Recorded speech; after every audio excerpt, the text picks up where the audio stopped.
Hi guys, it's Kathy. Wow, I hope you're doing well. Has it only been one day? I don't even know if I remember how to do this. Feels longer, doesn't it? Like I'm banging my microphone because I forget I'm not allowed to do that. If I touch my microphone, you guys hear this boom, boom, boom. Fozzie sent me a text sometime in the last 48 hours. Um, because I think I'm watching your first video, and it was my favorite Karen, Laura Kendall Miller. Um, but no, Fozzie, that wasn't my first. That was 2 months later. So there's 2 months worth before then. I had to take most of my early stuff down because when I first started, I didn't, talk at all. Like, there was obviously no camera. Fozzie got me a camera. Um, but I just played the videos. I found cool clips and I played cool clips, and it was great. That was all I did. But then Mike Law Talk with Mike said, "You can't do that. You can't do that because YouTube has this reuse policy." Now I am intimate with the reuse policy, very much so. So, yeah, those were the days. Those were the good days. So, I don't I was thinking about something. When I go live, with this camera, I see in chat, "Blue eyes, those blue eyes, those blue eyes, those blue eyes," right? And I don't understand how I've never heard someone say, "Oh, wow, look at those green eyes." And I'll tell you why I say that. I do not have green eyes. I'll tell you why I say that. In real life, more people say to me, "Wow, you have really green eyes," than they ever say, "You have blue eyes." They Okay, sorry, let me fix that. More men say to me, "Look at those green eyes," than ever they say blue eyes. I know 1 in 12 men are colorblind. I know this. It's okay. You can be colorblind. It's fine. But how comes 1 in every 12 online are not colorblind? Why is that? No one has once said, "Look at those green eyes." No one. Has ever have any of you guys ever wanted to say, "Look at those green eyes," and just not because everyone else had already said blue? Or what is it? Why in real life? Just the last day I worked, 2 men came up to me at separate times during my shift and said, "Wow, you have really green eyes." Well, no, I don't. I don't even they're not even a little bit green. They're pretty blue. So, I don't think they're turquoise. I don't think they're turquoise. I think they're blue. Okay, look, green eyes. Isn't that weird? I just thought it was weird because I don't know. I was working, they said green eyes, and I thought about my stream, and everybody says blue, and they're blue. They are blue. Um, but see, but that's just funny because Lori is definitely a girl. Now I know 1 in every 200 girls are colorblind, but I'm not saying, Lori, that you're colorblind at all. It's the lighting. Hold on. Let me do something. Is it this button? Now are they still green? Did I turned the light a different color? Yes, yes, you are. Hi, Randy.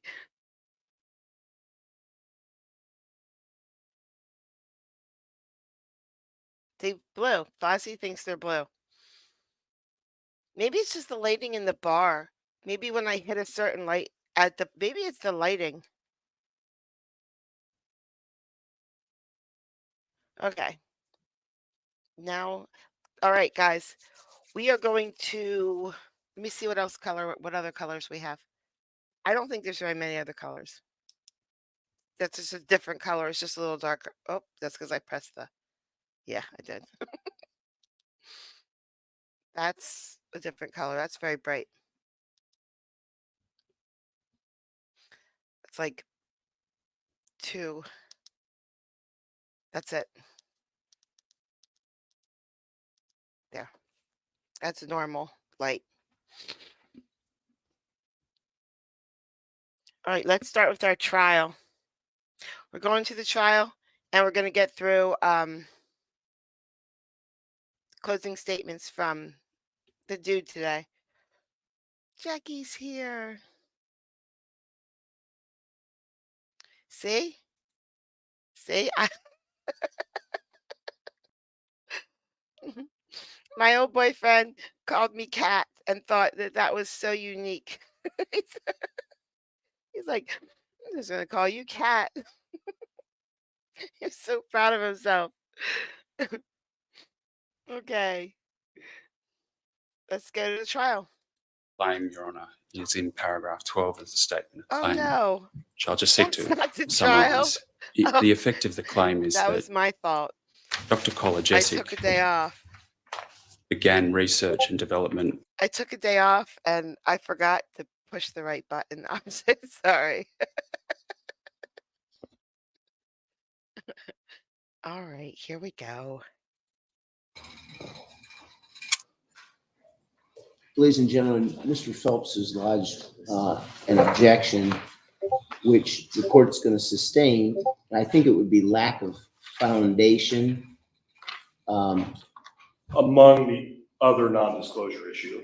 and a prior non-disclosure. Yes. And the court's going to overrule that objection, and Ms. Pollock is going to ask another question.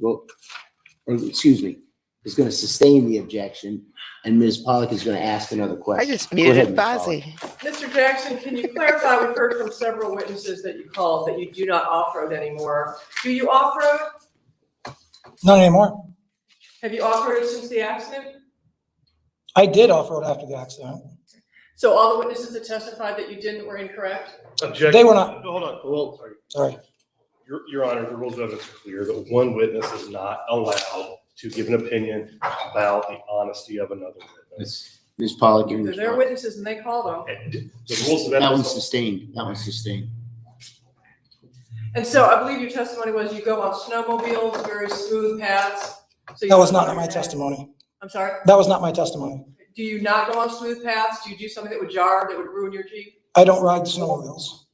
You only ride snowmobiles? I don't ride snowmobiles. Okay, do you ride do you drive your Jeep on rough, rugged terrain We have taken my Jeep on rugged terrain since the accident?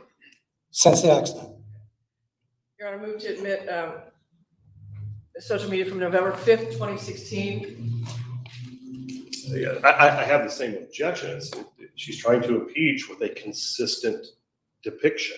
Sustained. Go ahead. Just a minute, Your Honor.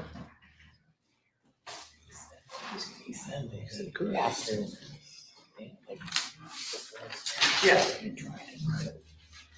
Mr. Jackson, you testified earlier that you wouldn't do anything to jeopardize your neck because of what you've gone through since the injury, correct? That is correct. Do you think off-roading on rugged terrain jeopardizes your neck? No, ma'am, I think that you can off-road very controlled and slow.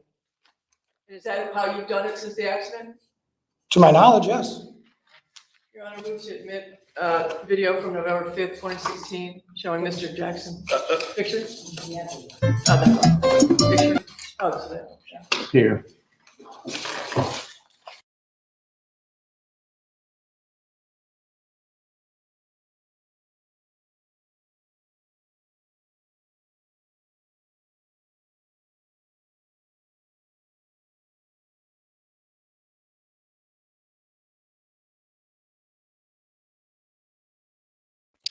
Your microphone is fine. The judge muted it for a second. I should have said that a few seconds ago. People are probably already freaking out.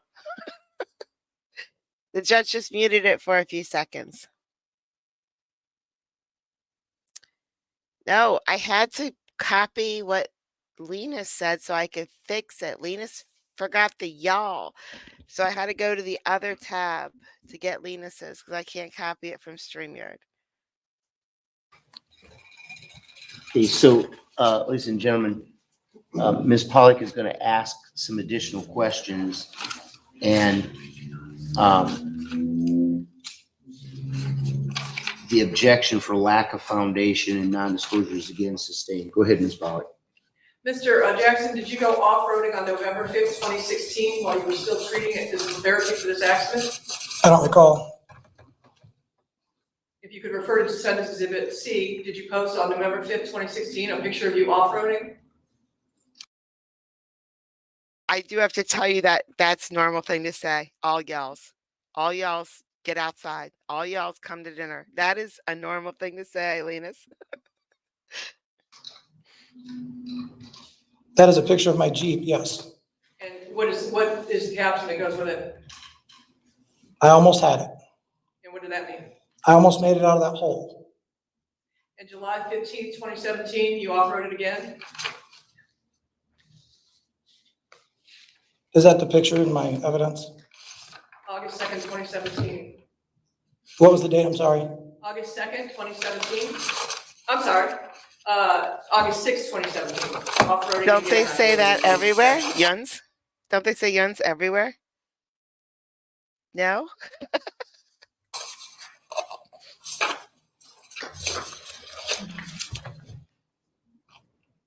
Yeah, All right, and October 21st, 2017, off-roading.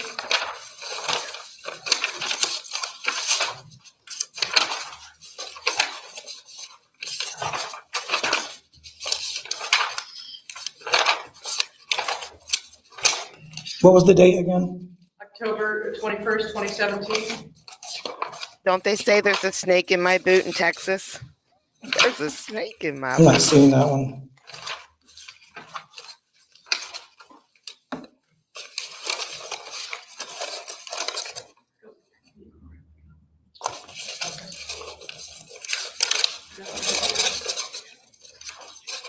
You live in Texas, Fozzie and Kelly. Do you live near the chicken ranch?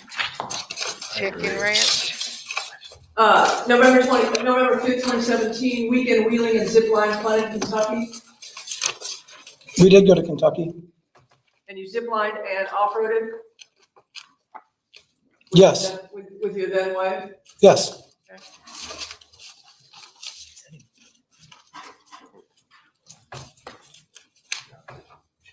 And on August Yes, 2nd, that chicken 2017, ranch. did you post a picture and a caption that you rolled hard in jiu-jitsu? I probably did post that. And what does rolling hard mean? It means we had a good night on the mat, good sweats, good camaraderie. September 20th, 2017, you posted more pictures of you engaging in jiu-jitsu. Or not a picture, but a post Wednesday night jiu-jitsu, my very favorite. Could have been. I love jujitsu. October 11th, 2017, you posted how many combinations can you hit from mount rolling to back mount, my whole focus tonight. Correct. October 14th, 2017, some arm bars from guard, and then maybe some modified back half.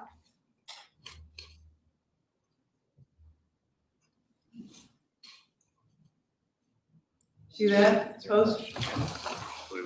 I did see it in your pictures. I mean, I'm sure I posted that to keep people engaged on Facebook and get into class.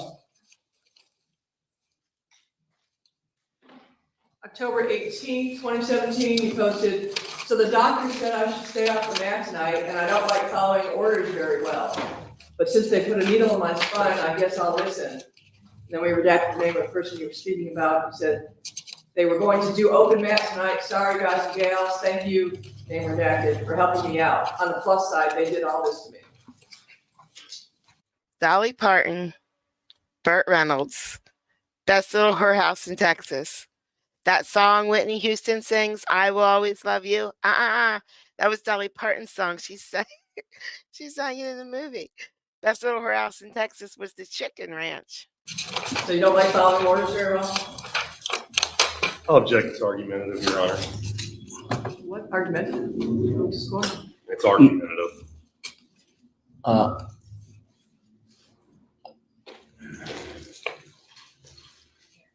I'm going to sustain the objection because I'm not sure the witness can understand the question as it was phrased. All right. I'll rephrase. Mr. Jackson, do you not like following doctor's orders? I don't like following anybody's orders, but I follow the doctor's orders. November 27, 2017, you posted a picture of you lying on the mat with a boy with his legs over your neck. In fact, that's LaGrange Gracie Jiu-Jitsu's cover photo now, right? As of November 27, 2018. I don't run the LaGrange page. I'm not sure if it's a cover photo or not. Look at the picture, is that you? It is me. And you've got, the boy's got his legs over your neck? The leg, he has a leg over my torso and one over my upper chest, and he's got a huge smile on his face.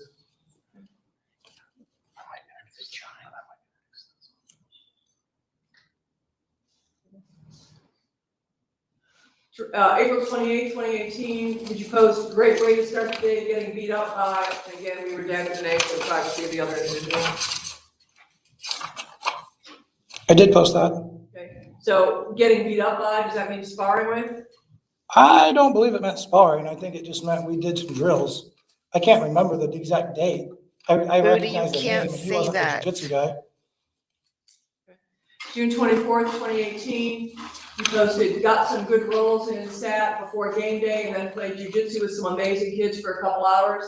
Sunday, hung some siding and cleaned a Jeep. I'm so ready for next weekend where I can just relax and enjoy my kids. Is that your post? I did put that up. So you're able to hang siding? My mother had some siding that fell off the side of her house, and the insurance wanted it put back up. So I did sacrifice that day and climbed up there and hung it back up because my dad was not around. Okay, and you cleaned the Jeep, what was involved in that? Just pressure washing.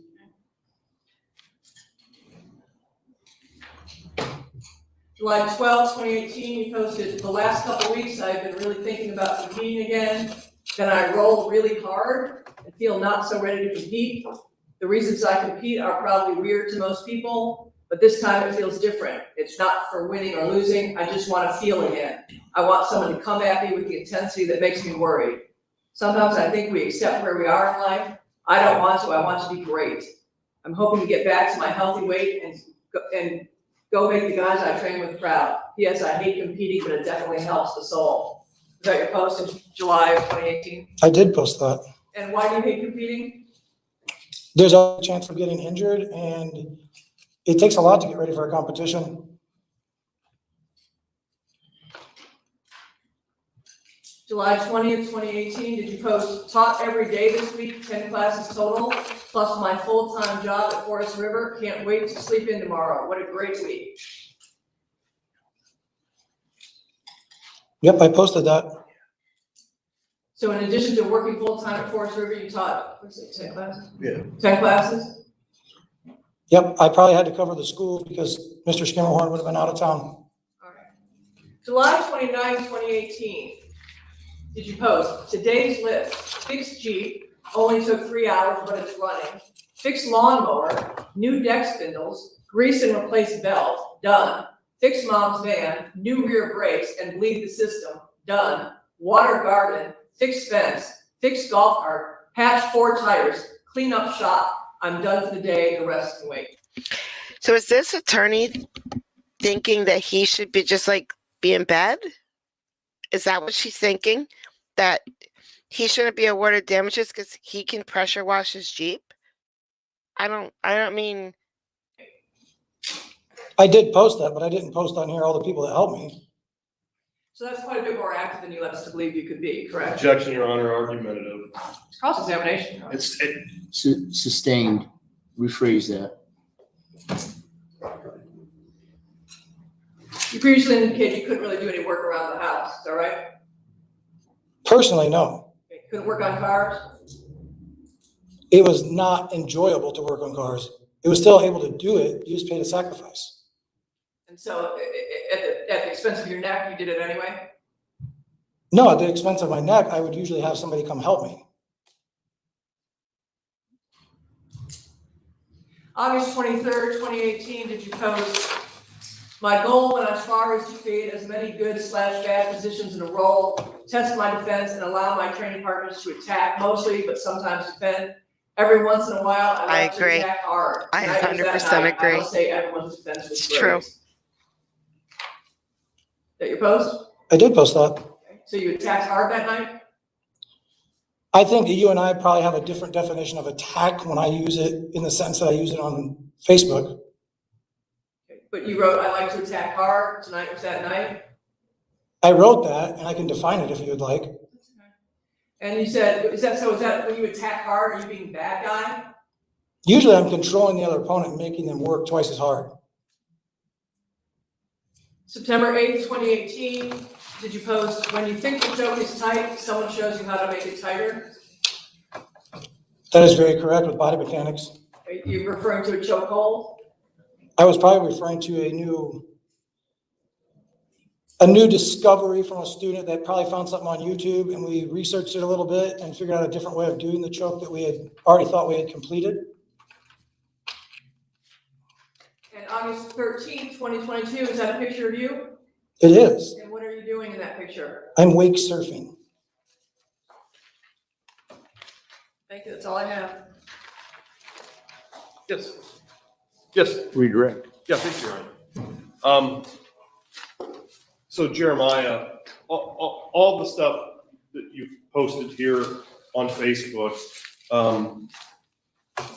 this was all before your surgery, correct? Yes. And during that time, were you still trying to figure out, were you getting better, getting worse? Is it waxing, waning? Were you just trying to figure out what you could and couldn't do? I would try to do the things I would normally do, but I also still had painkillers and muscle relaxers, and I was still trying to lead a normal life. Okay. At any time, any of all those Facebook posts that you were just asked about, did you ever further injure your neck doing any of that? No, sir.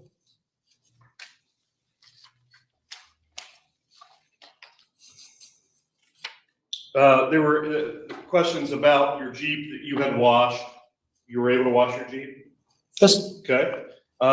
Is that one of the Jeeps that we heard about earlier today that you've since sold? Yeah, both of my Jeeps that were talked about were in those pictures. What was your purpose for selling the Jeeps? That friend group wasn't good for me, and off-roading in general is fun, but there's a lot of maintenance that goes into having to maintain your vehicles, and it was a toy, and I got into it right before the accident. tried to do it. The group I was with was a good bunch of guys, but I didn't have the deep pockets to do that world, and we tried it. My wife and kids didn't enjoy it near as much as I did. So we tried it. It was fun, but it wasn't as extreme as they were, and I wasn't willing to go to that extreme. Okay. Even today, do you think you could get into one of your old Jeeps and do some off-roading at low speed? Absolutely.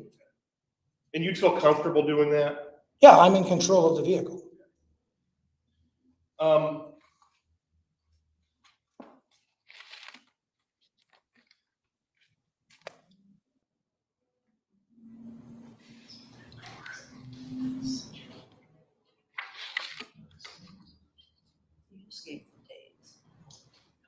And I guess just to sum up, Jeremiah, your testimony to the jury is that you're not the person you were before. You've had this paradigm shift, but you can live your life. It's just a different life than you lived before. Yeah, and I've been trying. No further questions, Sean. If I understood your answer correctly to Mr. Phelps' question, you said all of these posts were from before your surgery? I thought, no, the one of wake surfing is after my surgery, but that was the first time I had tried it. So before your surgery were all these occasions on which you went off-roading. Say that one more time. Before your surgery, you went off-roading multiple times after the accident. It's jelly. Correct? Smucker's jelly. I think there was a couple times. Well, let's see. I've got 1, 2, 3, 4. I've got 4 just on Facebook. 4 posts. Yes. Was it 4 different occasions? I'm sorry? Was it 4 different occasions? November 5th, 2016, August 6th, 2017, August 21st, 2017, November 5th, 2017. I don't know about every occasion, ma'am. 15th, 2017, 5 occasions. I don't know about every occasion. I can reference one that I remember very They're distinctly, everywhere here, where it says, everywhere. thanks for the play day. And that was just me and a buddy, like throwing dirt when I just bought a Jeep Wrangler. We didn't go off-roading. And your testimony is that that was a controlled, situation that wouldn't have jarred your neck at all? The playing in the dirt? Yes, the off-roading. Correct. Your Honor, move to admit defendant's exhibit C. Any objection? Same objection that you've already ruled upon.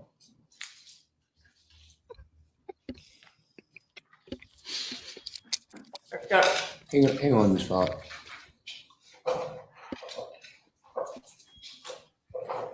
Mm-hmm.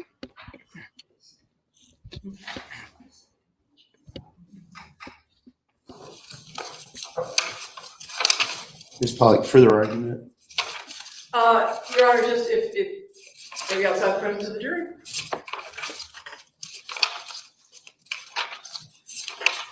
You are all jurors in this case. I must tell you now, and I will repeat this again each time you're permitted to separate. Generally, you should not express any opinion about the case before it is submitted to you for deliberation. However, you are permitted to discuss the evidence presented in this case among yourselves in the jury room during recesses from trial. All jurors and all jurors must be present. During these discussions, you must reserve judgment about the outcome of the case until your deliberations begin. You're admonished that you may not discuss the facts of the case with anyone other than your fellow jurors. You may not listen to discussions among or receive information from other people about the case. You may discuss this case with me, the lawyers, the parties, or with any of the witnesses, members of the media, or anyone else. This includes posting information, text messaging, email, internet chat rooms, blogs, social websites. You should not listen to, read, or watch anything about the case from any source. Do not investigate the case, conduct experiments, or attempt to gain any specialized knowledge about the case outside the courtroom. It is highly improper for you to do so. You are to consider and decide this case only upon the evidence received during the course of the trial in the courtroom, not from the outside source. You're not permitted to use electronic devices while in attendance at trial, during discussion, or during deliberations He's reading it very slow today. I wonder if he's just tired. unless specifically authorized by the court, and you'll be in charge of the bailiff. Thank you. All right.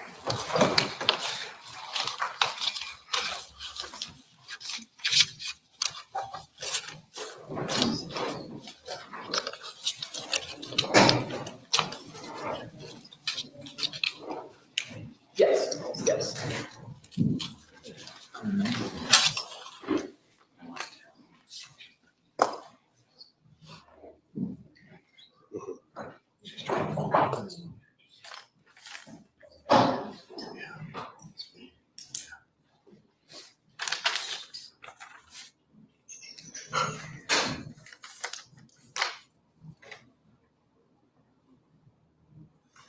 You can be seated.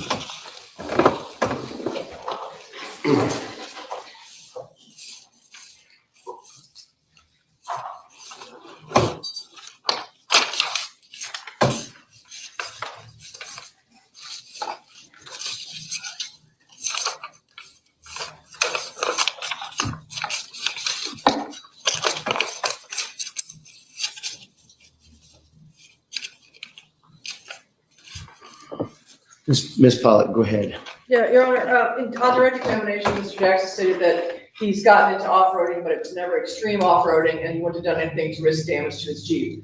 I'd like to show the court a video that we would submit, that we would like to play with, that we believe is classic impeachment evidence based upon his direct testimony. Okay, so when did you become aware of this evidence? We've been aware of it. It's been impeachment because he's been denying all along that he could do these things.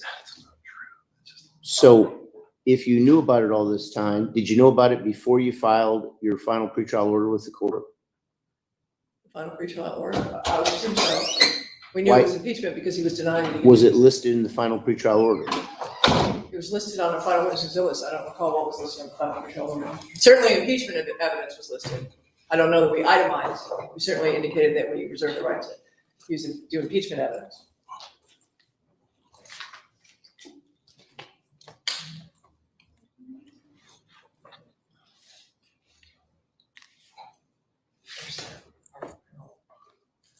Well, my point is this.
I had to cut 30 minutes out of this part because he just thinks a lot and reads a lot. Your Honor, number 11 on the final pretrial order, we said all exhibits necessary for rebuttal or impeachment purposes.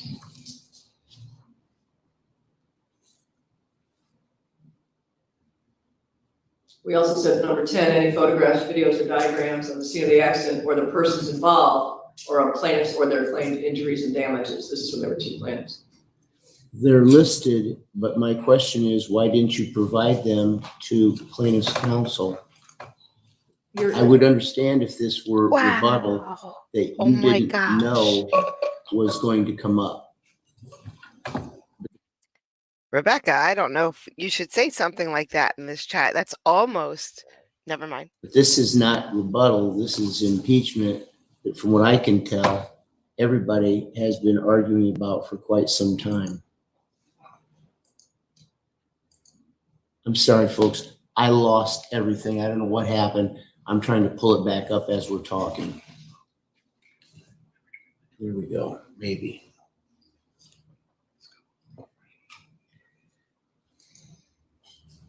Technology is great when it's working. So my question still is, why didn't you disclose this to plaintiff's counsel prior to the pretrial order being filed? Your Honor, I think that we would have lost the element of surprise. Impeachment is the element of surprise. But the witness is given an opportunity to testify truthfully, and if they don't, you get to use your impeachment witnesses, your impeachment for the exhibit to impeach them. So I gave Mr. Jackson and his witnesses the opportunity to testify truthfully. They all said he can't do these things. I have evidence that he does do these things.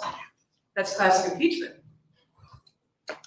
I trust they would have tailored their testimony had I given them this information before, which, by the way, was public record, which is how we got it. Public information.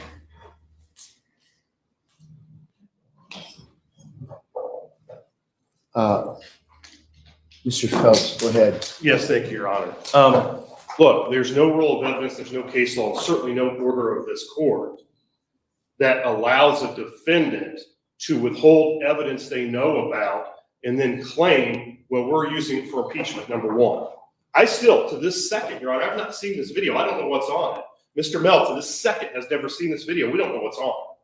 Number two, just as importantly, again, the defendant, RGB, is trying to impeach my client with something that is consistent. He said he has done it. Number two. Number three, most importantly and most technically, this is well beyond the scope of redirect.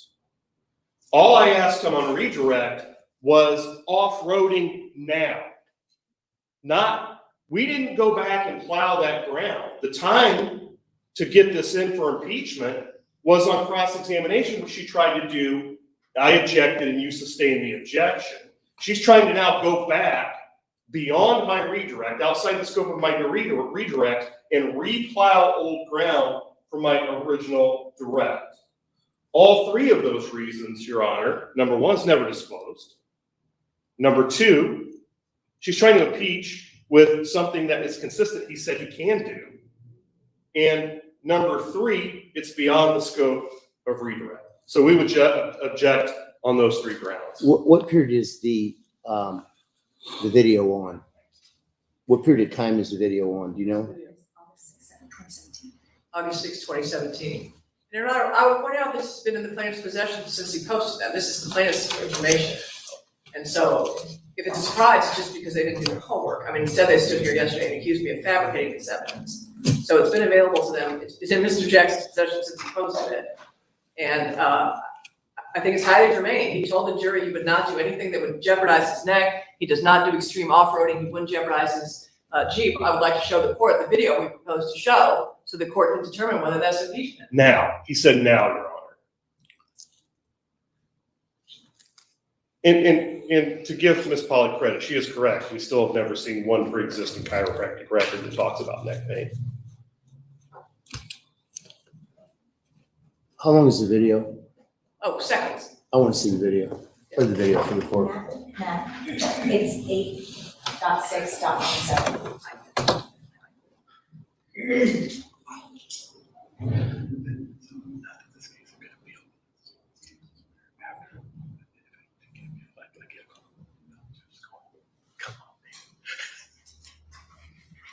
I get it. Come on.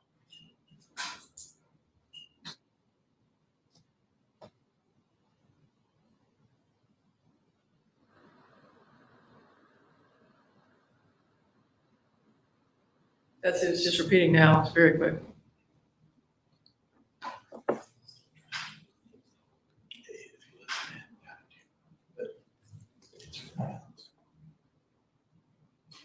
Listen, all the roads in Pennsylvania are like that. All of them.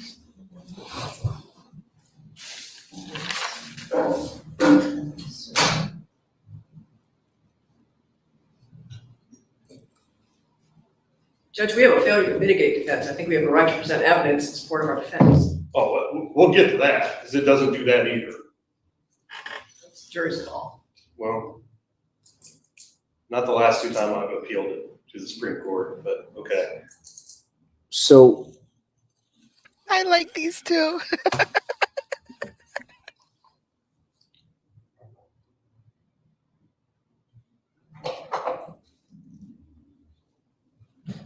this seems to me, I want to hear both of you respond to this. This seems to me to be outside of redirect based on the fact that this is August 6, 2017. However, it also seems to me that defense will get to put that in during their case in chief if they choose to do so. So it becomes somewhat inevitable, I believe. Okay. Do you believe that is also true, Ms. Follett? Absolutely, Your Honor. I can recall them if we have to jump through those hoops. That's You fine. don't think that's correct, Mr. Phelps? No, Go ahead. no, I mean, the objection's the same, whether, oh, I see what you're saying, that it's beyond the scope of Beyond the okay, scope of redirect. fine. Fine, it still doesn't change the fact that number one, it was never disclosed. There's no rule of evidence, case law, nor order of this court that said that they could identify blindly any witness, and we may want to call her any document we may want to use.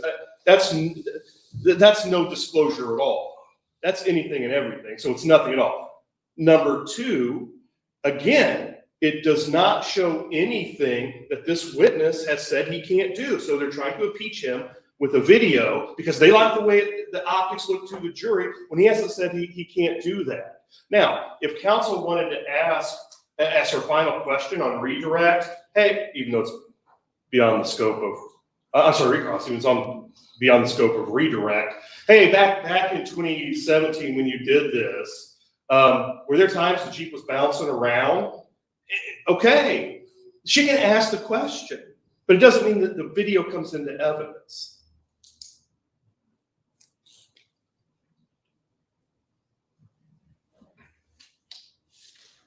Ms. Pollack, you get the last word. Go ahead. Yeah, Your Honor, on direct examination, he said he never did extreme off-roading and he would never risk damaging his Jeep or his neck. I think that video indicates that he does all three of those things. So I think the jury gets to look at it and see if they think he told the truth or not.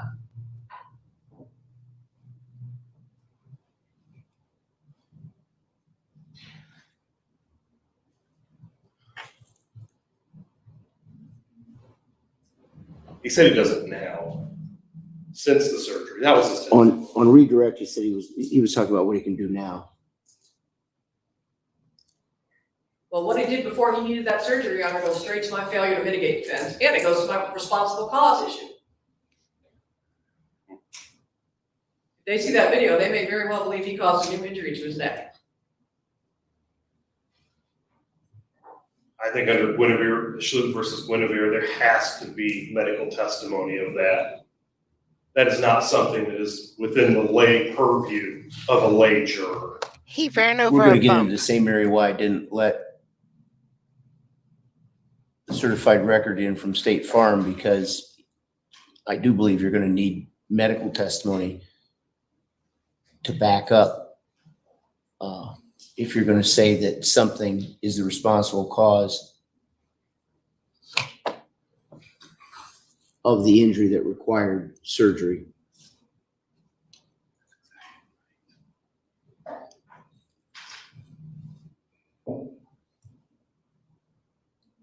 Judge, I think the responsible cause burden of proof is on the plaintiff to prove that the surgery was related to this accident. And I think that makes an issue of fact as to whether they've met that burden or not. Two doctors have already testified that is. it was. They've got the burden of proving by a greater weight of the evidence their affirmative defense. So, Your Honor, I'm sorry, I didn't mean to interrupt you, but your prior statement was exactly correct. That requires expert testimony. We can't blur that line, we can't muddy that line.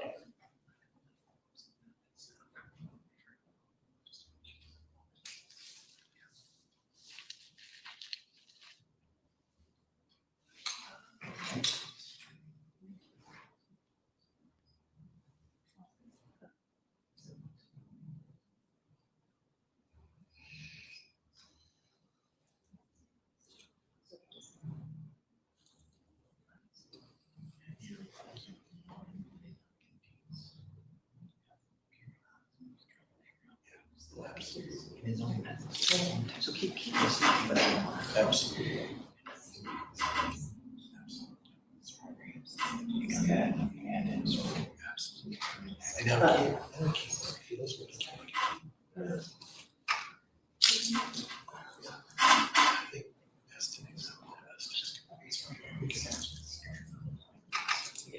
I agree.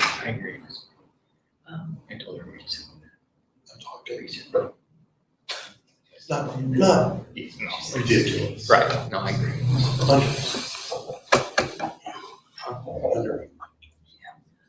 So, counsel, because I believe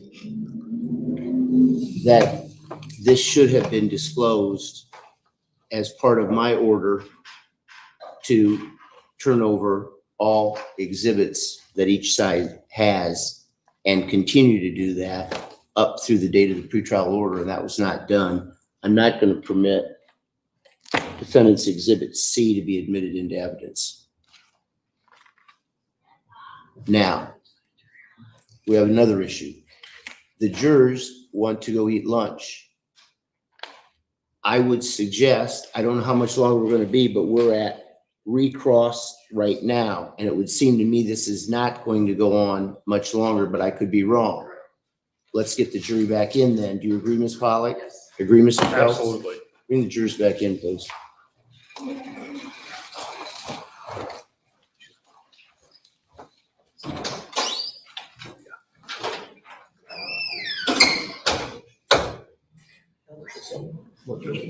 That's true. I already know. Makes sense? Yeah.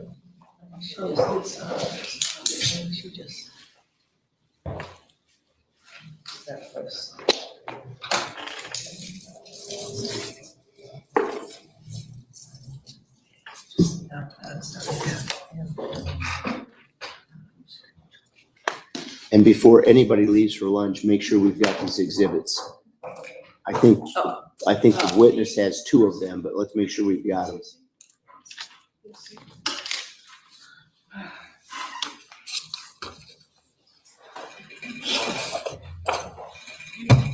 Yep, okay. He, Mr. Jackson has. I wonder what that rattling noise is. We keep hearing this rattling noise. Maybe it's an old fan. So I just did that. What she was. It's not that dangerous. All rise.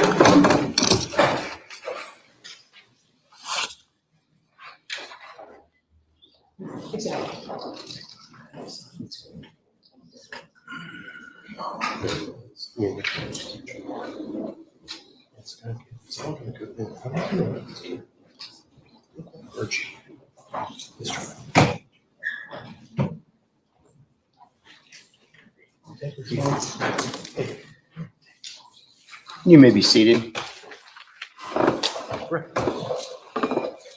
When we recessed, we were in the midst of recross examination of Mr. Jackson. Ms. Pollock, continue, please. I have nothing further, Your Honor. Thank you, ladies and gentlemen of the jury. Do you have any questions of Mr. Jackson? I see two hands up. Same rules as before. Write legibly your question, sign it at the bottom. Counsel, will you join me, please? I think so too. But if it's not written, if it's not written in the rules, this judge is not going to do it. He only, listen, morality, tradition, blah, blah, blah. No, it's a rule. It has to be a rule with this guy.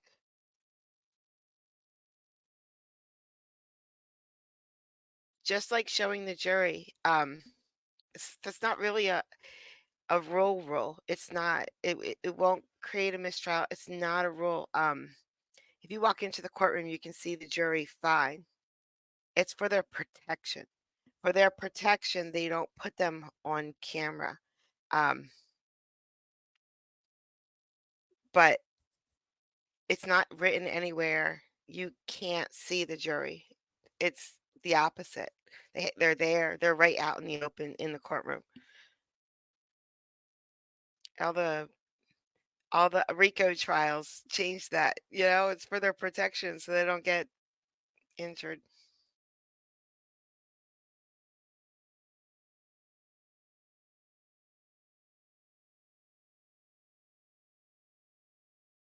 We are talking about turtles. We got to put the turtle back in the shell.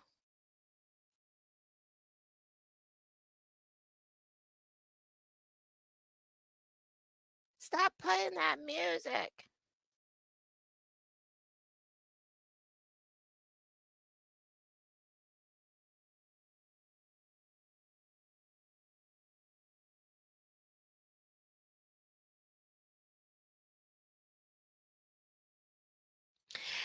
Happy birthday, Angie. Happy birthday. Everybody say happy birthday to Angie in chat. Please, please, please. It's Angie's birthday. It's Angie's birthday.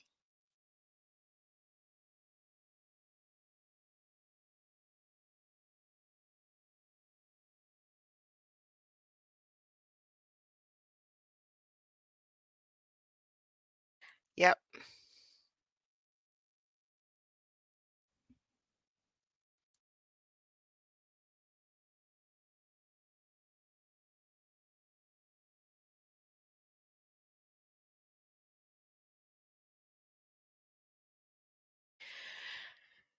Bozzy, I'm going to take 3 days off next time if you keep it up. I'm trying to think of a saying and it lost my head. You're going the right way for a smart bottom, but that's not it. That's not exactly right. I'm missing a word or two. I can't remember. I can't remember the words to what I want to say because I'm old and words slip my head.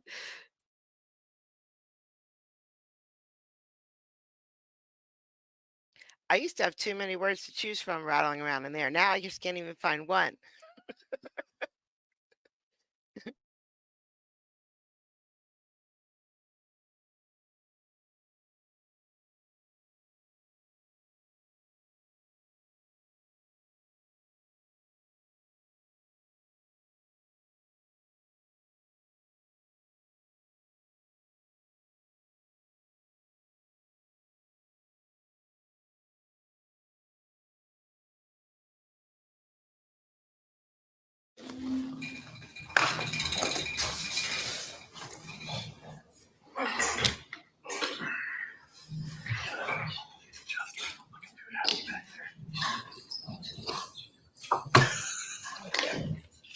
Fair enough.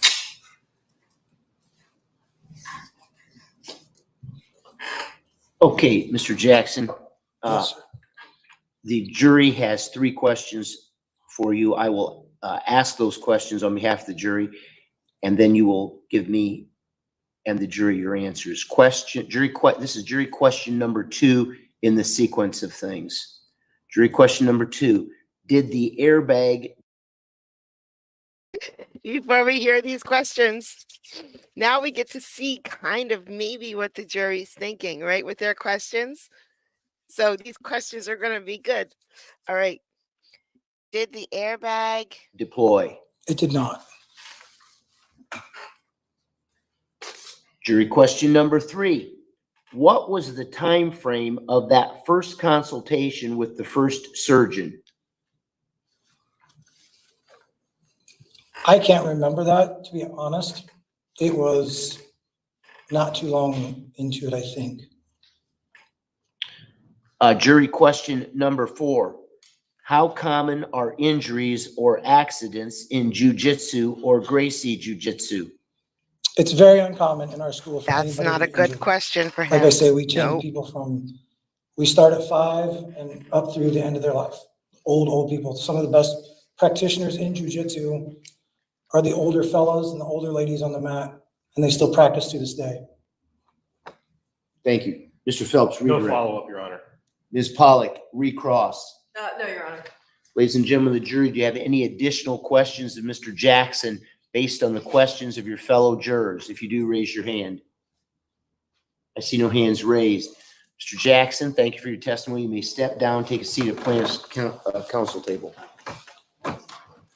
You're all jurors in this case. I must tell you now, and I'll repeat this again, each time you're permitted to separate. Generally, you should not express any opinion about the case before it is submitted to you for deliberation. However, you are permitted to discuss the evidence presented in this case among yourselves in the jury room during recesses from trial. All jurors and audience must be present during these discussions, and you must reserve judgment about the outcome of the case until your deliberations begin. You're admonished that you may not discuss the facts of the case with anyone other than your fellow jurors. You may not listen to discussions among or receive information from other people about the case. You may not discuss this case with me, the lawyers, the parties, or with any of the witnesses, members of the media, or anyone else. This includes posting information, text messaging, email, internet chat rooms, blogs, or social websites. You should not listen to, read, or watch anything about the case from any source. You may not investigate the case, conduct experiments, or attempt to gain any specialized knowledge about the case outside the courtroom, and it's highly improper for you to do so.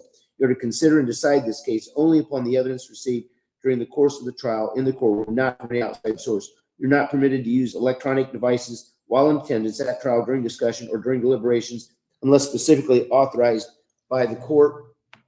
This is going to be your lunch break. Let's see if we can get back here by 2:15. If you're a little later than that, I certainly understand. Let's see if we can get back by 2:15. You're in the charge of the bailiff. Thank you. All right. At some point, the sounds are out of sync only because this WebEx, every word that's spoken, the sound gets a little bit further and further away from the video. So I had to go in every few minutes and like bump it back. But it wasn't as easy as that. So I went in and I'm going to show you the end of this one clip that we're watching today at the end of this, and you'll see how well you won't even be able to understand how far off the video is from the voice because it just won't even match up at all. So I tried very hard to go in and bump it back together again over and over and over and over and over, but I didn't. Sometimes I didn't get it right.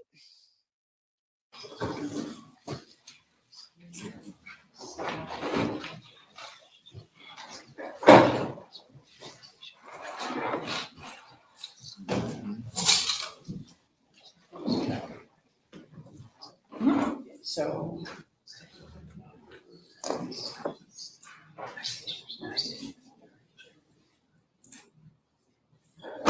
You may be seated.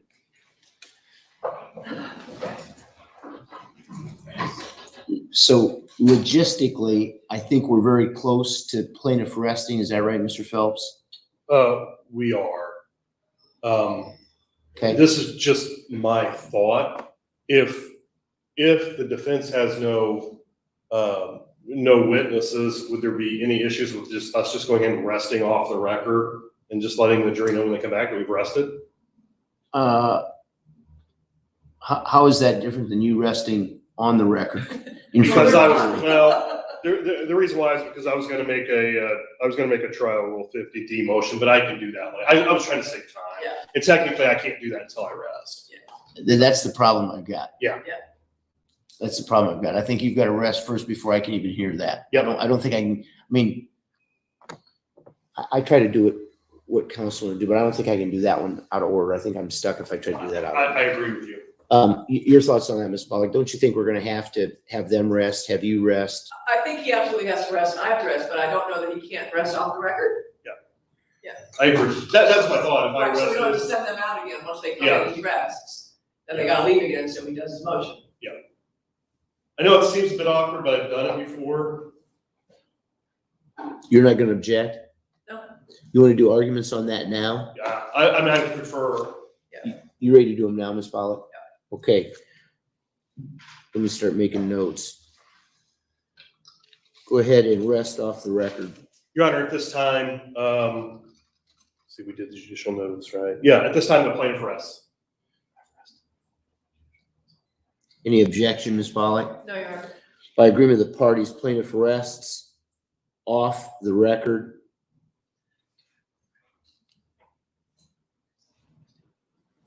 Ms. Pollock, do you want to rest off the record, or do you want to wait and rest on the I record? do fix it soon, I promise. Well, Any objection? No, Your Honor. Defendant rests off the record also.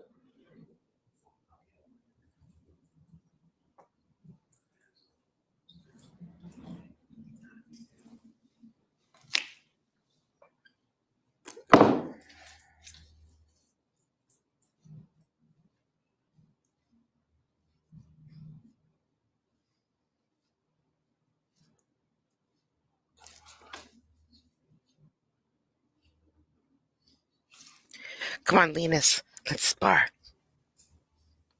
Just don't kick me.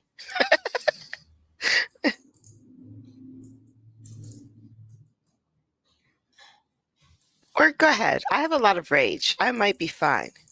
I have a lot of rage.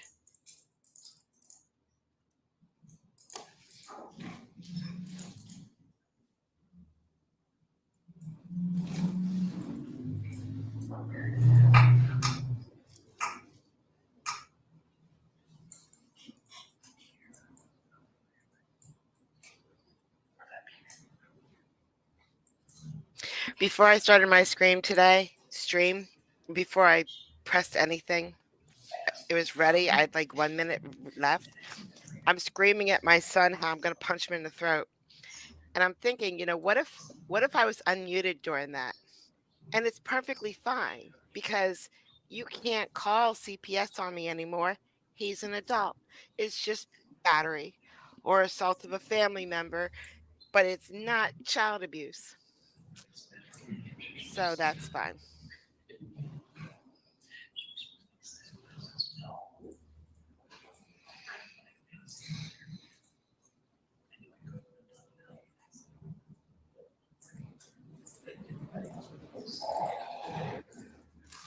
Okay, Mr. Phelps, Yes, Your Honor. Thank your you. trial rule 50 judgment on the evidence. Go Yes, ahead. Your Honor, 50D. May I remain seated? You may. Thank you, sir. Trial rule 50D allows the trial court to take away an issue from the jury, whether it be dispositive of the entire case or any issue within the case, if the trial court is convinced that a party has not met their burden of proof on the issue. We believe that to be the case on the defendant's failure to mitigate defense. As the court knows and we've discussed, the defendant has the burden of proving any affirmative defense by the preponderance of the evidence or the greater weight of the evidence. In this case, the specific defense that they have to prove by the greater weight of the evidence is failure to mitigate. the seminal case on failure to mitigate was Willis versus Westerfield. That was an Indiana Supreme Court case, 839 Northeast 2nd, and 839 Northeast 2nd, 1179. And at page 1188, the Supreme Court says the defendant bears, and I'm quoting, the defendant bears the burden of proving both elements of the affirmative defense of post-injury failure to mitigate damages. Number one, that the plaintiff failed to exercise reasonable care to mitigate his or her post-injury damages. And number two, the plaintiff's failure to exercise reasonable care caused the plaintiff to suffer an identifiable item of harm not attributable to the defendant's negligent conduct. Again, that's Willis versus Westerfield. And that was expanding on a prior Indiana Supreme Court case, Coker versus Getz, 824 Northeast 2nd, 671, that explained a plaintiff may not recover for any item of damage that the plaintiff could have avoided through the use of reasonable care. And so what the court went on to say. God, you're making it sound great. Yes. Actually, I didn't say I was going to punch him in the throat. I said I was going to punch him in the throat so hard that his kids would feel it. And Willis is, it's not enough to establish that the plaintiff acted unreasonably. Now, we don't think that the defendant in this case has even proven that by the greater weight of the evidence. But even if they have, that's not enough. Willis goes on to say, and again, this is on page 1188, the defendant must establish resulting identifiable, quantifiable additional injury, just as the plaintiff must prove harm resulting from the defendant's acts. That's the most important part of that sentence. Just as the plaintiff must prove harm resulting from the defendant's acts. Now, granted, there are times where failure to mitigate can be proven without the need for expert testimony if it is such an easy and obvious situation that it's within the purview of the lay juror. And at the risk of breaking Judge Levine's orders in Allen County that I'm not allowed to cite myself as authority in his court anymore, that comes from my Supreme Court case of Humphrey versus Tuck. But what comes also along with Humphrey versus Tuck, what the Supreme Court said was, however, the trial court, as the gatekeeper, has to look at these issues. And if there is a failure to mitigate defense on a complicated issue, and certainly whether or not anything Jeremiah Jackson did to cause additional identifiable harm that led to his surgery, there would have to be, under Schlup versus Guinevere in that line of cases, expert testimony to support that. What do we have? The evidence is done. We've both rested. We have one board-certified physical pain and rehabilitation doctor saying that all the treatment was reasonable, necessary, most importantly, responsibly caused by the wreck that we're here to talk about. Secondly, we have testimony from the treating surgeon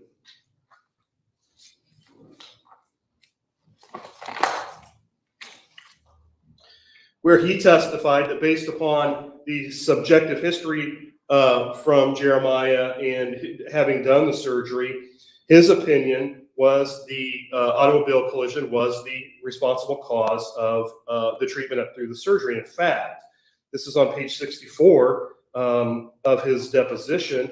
Question, okay, if he had shared with you that he had prior complaints of neck and shoulder pain and chiropractic care, would that have changed your opinion regarding taking him at his word? And Dr. Smucker's answer was no. So we have two doctors that have related all the treatment and the surgery to the accident in question. There is zero expert testimony in this case that anything Jeremiah Jackson did post-accident increased his injury or caused, under Coker versus Getz and Willis versus Westerfield, a separate and identifiable element of harm. And I would remind the court of my question to Jeremiah when he talked about his shoulder popping. Are you in any way, shape, or form asking this jury to compensate you for that? Answer, no. Also, when he felt the stretching or tearing in his neck, did that go away? Yes, it went away. So we're not alleging any way, shape, or form that either of those incidents did anything to increase his harm. Nevertheless, there's been no expert testimony that anything Jeremiah Jackson did resulted in a failure to mitigate his damages. Now, I certainly understand it's well within the right of the defendant to get up on closing argument and say, well, he did this, did that, did this, did that, therefore he must not have been hurt. But that's a totally different thing than this court giving the jury an instruction on failure to mitigate when the defendant has not met their burden of proof. I know I got into a bit of detail there. I'd be happy to answer any question the court has to ask, but for those reasons, we would ask the court to grant partial judgment on the evidence pursuant to Trial Rule 50D on the defendant's allegation 50D. of failure to mitigate damages.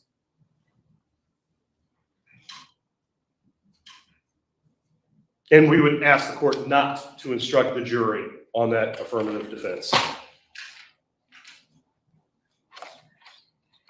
Drops mic.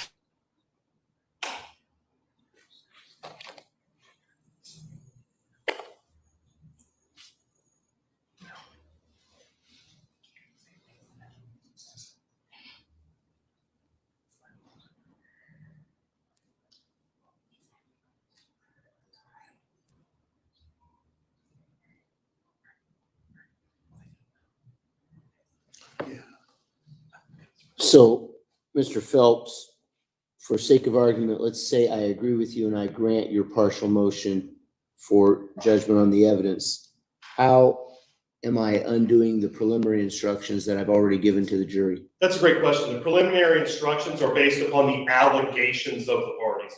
The final instructions are based upon the evidence introduced in the trial. Let me ask it in a more precise way.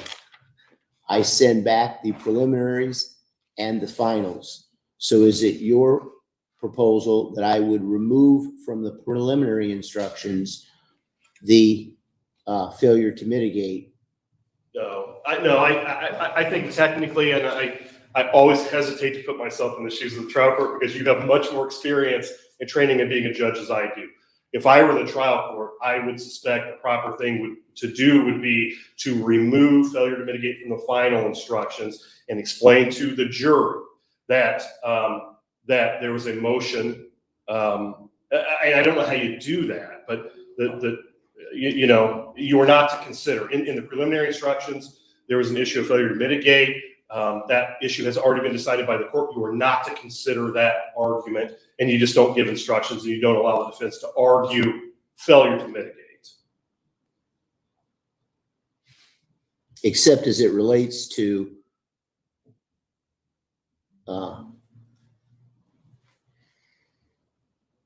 participating in activities that show that he really wasn't hurt. The argument made before that he really wasn't hurt or not hurt as badly as Mr. Jackson is alleging. That is a total separate issue than the defense of failure to mitigate. So I agree with you. That's absolutely, that's open for argument, but and I hope the court understands what I mean by that. It is a totally separate issue than the formal affirmative defense of failure to mitigate. It's fixed when they go up for their closing arguments.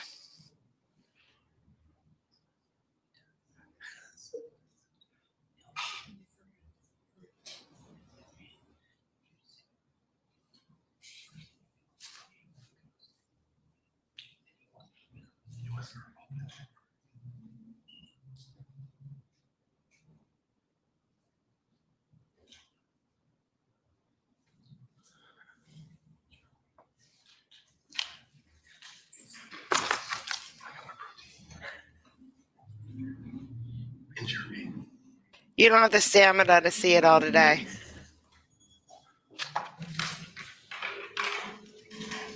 Today's going to be a long stream. Don't worry.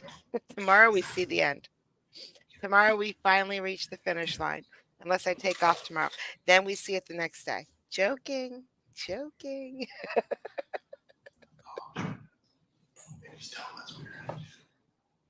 If it's okay, Judge, I'd like to grab my client's water bottle. That's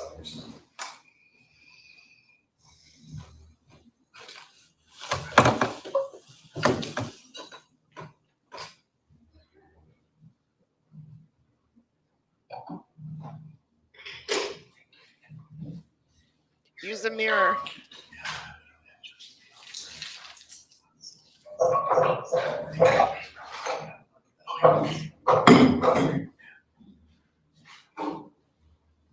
Oh, don't tell Fozzie that. He'll get upset.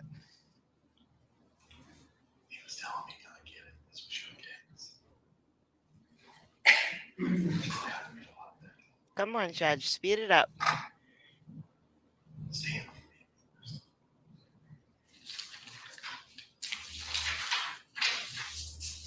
Yeah.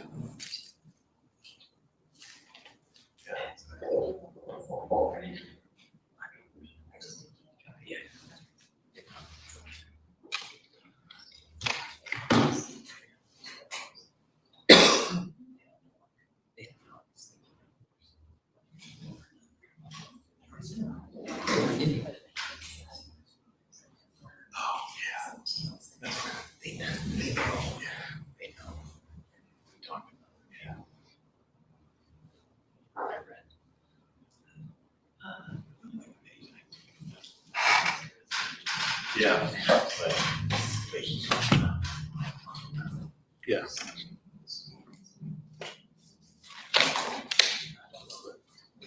Donald, I need to know. Did you watch the whole thing? Oh, gotcha. Ms. Pollock, go ahead, please. Yeah, Your Honor, so the testimony has shown that Mr. Jackson didn't even take a day to do bed rest or anything like that. He went to his job in the RV industry the very next day. By all accounts, it's very difficult on your body. It's a very hard job. It's uncomfortable to work in the industry when his neck was hurt. But he continued to do that work for 4 years after the accident. Before he was even done treating for this injury, the initial treatment, after which he stopped after a few weeks and stopped for 5 months, but even during those initial few weeks, he was operating, teaching jujitsu and working in the RV industry. Now it's so he was leading a very active lifestyle by even his own admission. I know he says he modified the things he did in jujitsu and modified the things he did in the RV industry. But he also admits he was putting his daughters on his shoulders and tearing his neck on the mat. And then he started adapting what he did so he wouldn't aggravate it anymore. So I think it's, and his own, all he can say is he's not aware of having re-injured his neck after the accident. So that's not much. The fact he's not aware, he admits that he heard a tearing sound at one time. And then putting a child on your shoulders, whether for 5 seconds, 15 seconds, it doesn't take long to re-injure it. If you've got a neck injury, you're putting a child on your shoulders. I think that can certainly exacerbate the injury.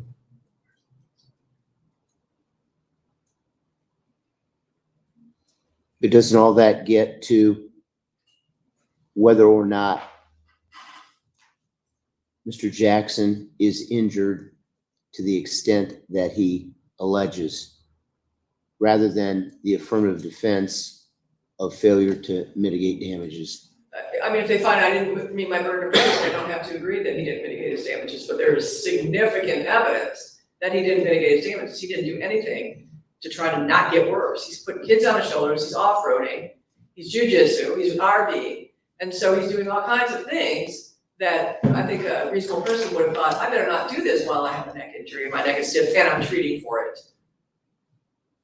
And that you get to argue in front of the jury. I think so. Just not, because it doesn't establish by law failure to mitigate damages. As I understand, because I did a little bit of research on this, because I don't remember which one of you mentioned this. I think it was Mr. Phelps, but don't hold me to that.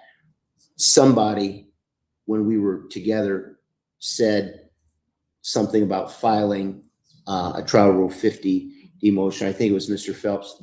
Don't hold me to that. I don't know. Ms. Pollock, you could have said Mr. Phelps intends to do this. I just know it came up because I did some research on it last night. And my understanding of the law is that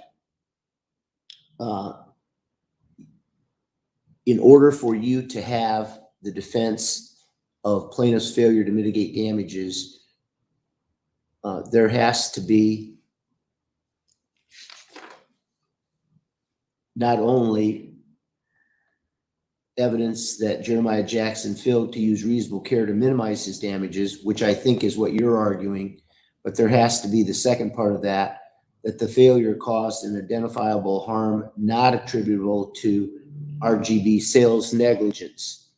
And that's the part that the court finds is lacking as far as evidence. I would go further. There's no medical evidence that has been introduced that establishes a separate identifiable harm caused by the plaintiff's failure to mitigate damages, which is absolutely what's required under the law for me to allow that to go in. So I'm going to grant the partial motion of judgment on the evidence pursuant to trial rule 50D as it relates to defendant's defense of plaintiff's failure to mitigate damages. Now, I believe, well, so for certain, I'm going to amend. It would have to be a Monday, and I would have to completely skip Judge Fleischer's courtroom because I work every other day of the week. So 12 hours plus do my 2-hour stream, 3-hour, whatever. And the proposed final instructions that I gave to I all have of the you, content. and I'm going to remove the references to the affirmative defense of plaintiff's failure to mitigate damages.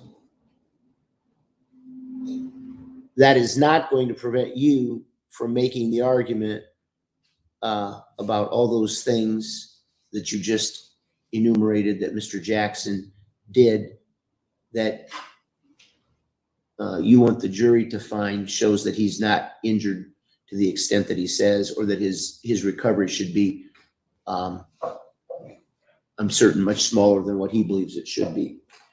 I'm not sure what I'm going to do with the preliminary instructions yet. I need to think about that a moment.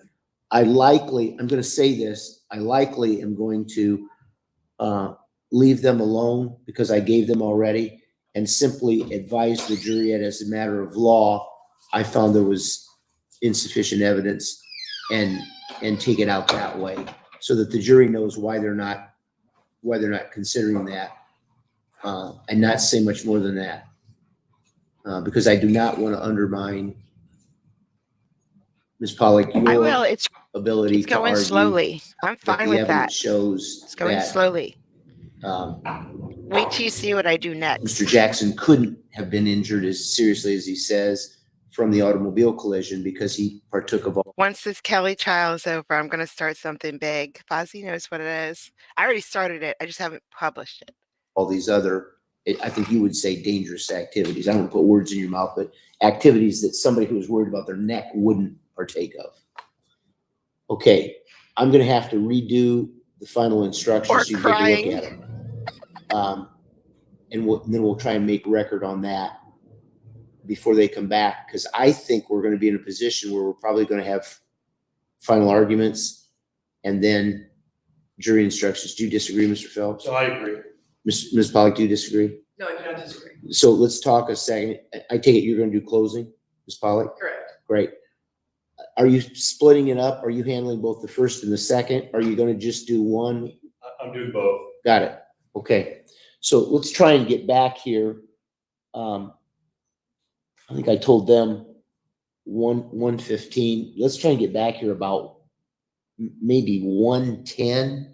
210. 2:10, excuse me, 2:50, 2:10, but 2:10, so we can take a look at finals. I'm going to try and get those corrected right now. It may not be as hard as what I think, but I got to look at them again. I thought I had them out here and I don't.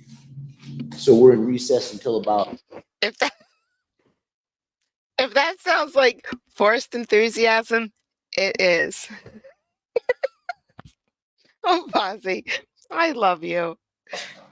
Let's make it 2:05, 2:10, somewhere in that neighborhood. Thank you. Lunch recess. Jeremiah Jackson versus RGB Sales LLC, 20 CL1 1807 CT 163. I have the plaintiff Jeremiah Jackson in court in person and by his attorneys Michael Phelps and Ryan Mell.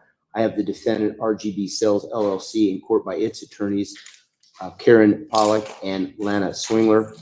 Also, Representative Aaron Rink appears for the defendant, and at defense table is paralegal Zipporah Morris. I provided counsel with a new set of proposed jury instructions. Mr. Phelps, did you have a chance to look at those? Yes, Your Honor. Ms. Pollack, did you have a chance to look at those? We did. Now, Mr. Phelps, first you, any objection to the proposed jury instructions or the proposed verdict form? No.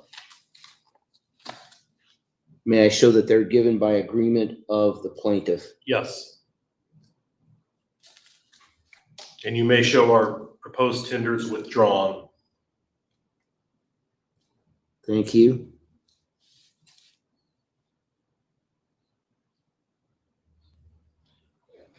So for the record, plaintiff has no objection and agrees to the proposed jury instructions from the court and verdict form, and withdraws final instructions tendered. Yes, Your Honor.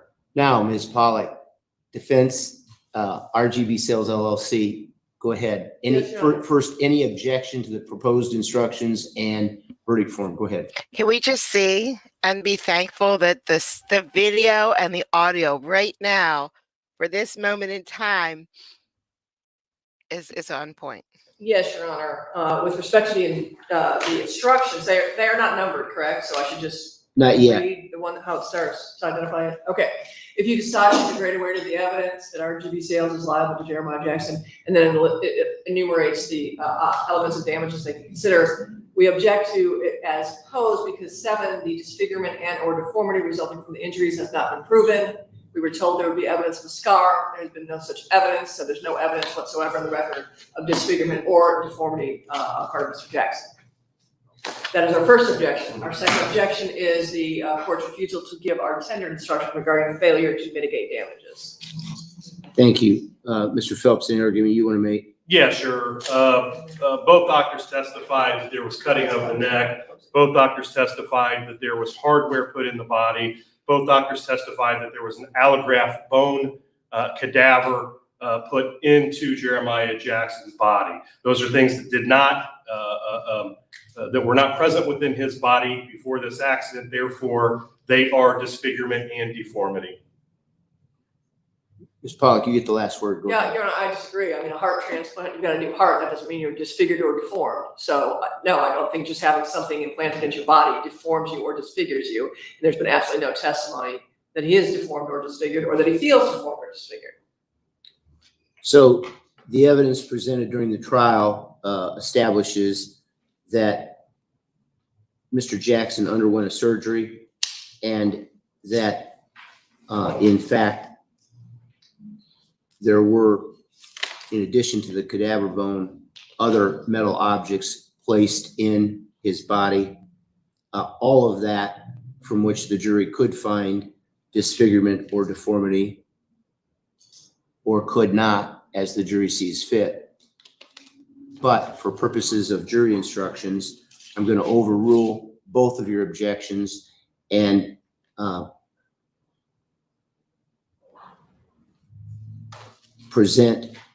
read to the jury the proposed final instructions. So I will show for the record that defendants' objections to the instruction on what the jury may consider in awarding an amount of money to the plaintiff, that's overruled. And the defendant's objection to the removal of the instructions relative to their defense of plaintiff's failure to mitigate damages is also overruled. And the instructions as proposed and the verdict as proposed will be given to the jury over defendant's objections.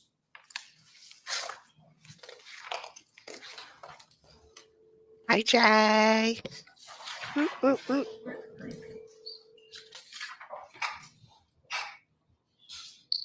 a second, $5,000 please. cash.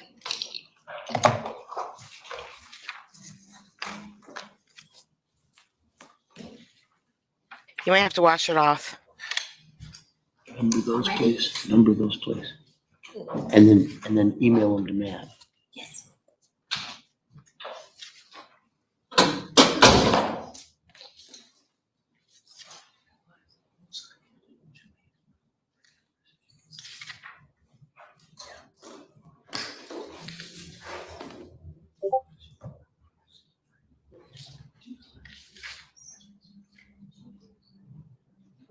Now, with regard to stipulations to exhibit number one, you're stipulating that that's going to be admitted into evidence, that exhibit number one.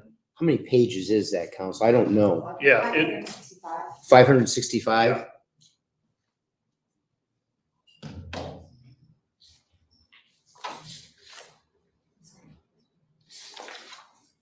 And you're also agreeing that that's going to be published to the jury, correct, Mr. Phelps? Yes, Your Honor. Correct, Ms. Pollock? Yes.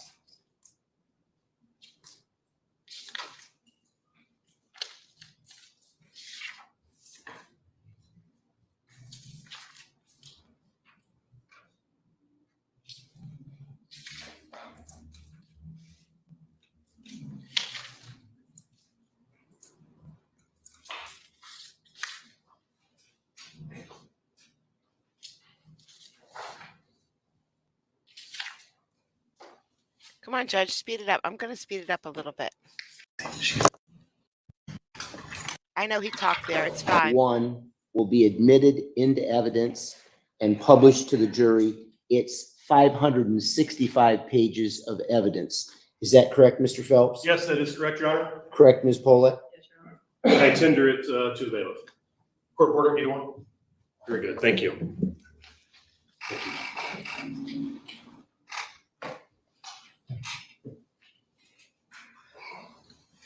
Now, also off the record, I'm advising you that the plaintiff rested its case in chief. Correct, Mr. Phelps? Correct, Your Honor. And the defendant has also rested its case in chief. Correct, Ms. Pollock? Yes, Your Honor. Therefore, we have concluded the evidentiary portion of the trial. And we will now turn to closing arguments. Before we do that, I'm advising you that the court made a decision under the law that the defense of plaintiff's failure to mitigate his damages. People they stop watching my video, my live stream, to check their Discord when you beep me. I'm helping everybody have a very enjoyable live stream. Was not supported by the I evidence. paused too much. I am therefore ordering you not to deliberate on the defense of plaintiff's failure to mitigate his damages. I'm further ordering you to disregard the preliminary instructions I gave you, as those preliminary instructions related only to plaintiff's failure to mitigate his damages.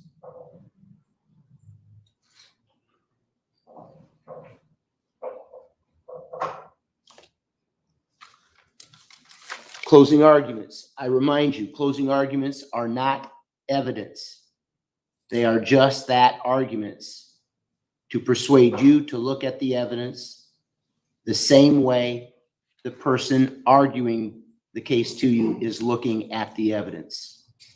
Because the plaintiff has the burden of proof, the plaintiff will be allowed to go first and also last. Mr. Phelps, closing argument. Yes, thank you, Your Honor. Good afternoon, ladies and gentlemen. I want to first state, you've heard me say it a couple times before, and I'll say it again, that we do want to thank you for your jury service in this case. I know it's been a couple of long days. It's been a bit tedious at times. Perhaps it's been a bit I love that contentious movie. at I times. love it. But I want to say thank you on behalf of Jeremiah Jackson. And as I said in opening statement, we thank you gratefully because this is Jeremiah's one and only chance for justice. You and you alone are his one and only chance for justice. Now, just so you all know, my job here on closing argument, so you can kind of follow my flow if I have a flow, and hopefully I do. First, because RGB Sales, I'll just refer to the defendant as RGB, this company, is going to have a chance to get up after I sit down and give you their closing argument. So I have to anticipate the arguments that RGB is going to make and tell you why we think the evidence shows otherwise, or why we disagree with the arguments they're going to make. And then I have to do my closing argument on behalf of Jeremiah, and tell you what we believe a reasonable verdict is in this case. And you're never going to hear me, other than this one time, you're never going to hear me use the word fair. Because you can't do that. We can't do that. We're going to ask you for a reasonable verdict. There's going to be a huge disagreement between what we think is reasonable and what RGB thinks is reasonable. And then, because Ryan Jeremiah and I had the burden of proving Jeremiah's case to you, after RGB gets up and makes whatever arguments they're going to make, I get a chance to stand up one last time and address you because we have the burden of proof. Remember when we were picking you all and we talked about that, and I wanted to make sure that we talked about the difference between the burden of proof in a criminal case beyond a reasonable doubt and the burden of proof in a civil case, which is a preponderance of the evidence, the greater weight of the evidence.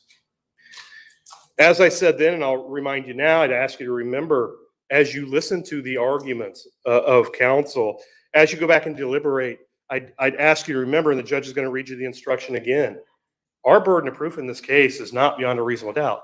It's more likely than not. Sorry, sir. I know you're trying very hard, but I saw this video once. Two neighbors. I think I put it in one of my streams. Trying to remember. I think I put it in one of my streams. Two old ladies live in an apartment building, and one lives up further. There's an elevator there's an elevator, so they meet on the elevator. They live on different floors, and they hate each other. And they did. They got into a fight one day, and they were banging their walkers into each other, trying to hit each other with the walkers. And no, it was not funny, but I was crying. I was crying. It's 50.01%. We just have to nudge that ball across that end zone line. Sort of like Pavel. Now, I think I we've proven pictured our him. case well beyond that. Ladies and gentlemen, this is a case that at the heart of it, unfortunately, is about credibility. It's about the credibility of the parties. It's about the credibility of the evidence or lack thereof, which we'll get to. And it's a case about the credibility of the evidence. Liability is not an issue in this case. However, we kept hearing questions about liability during this trial. As we said, as you know from voir dire and opening, RGB, yeah, they finally did come in a month ago and say, after almost 8 years, okay, we give, it's our fault. And they want you to believe that that's taking responsibility. But then they come in and they want to ask questions like, well, Jeremiah, did you see the turn signal? Who cares? They admitted it's their fault.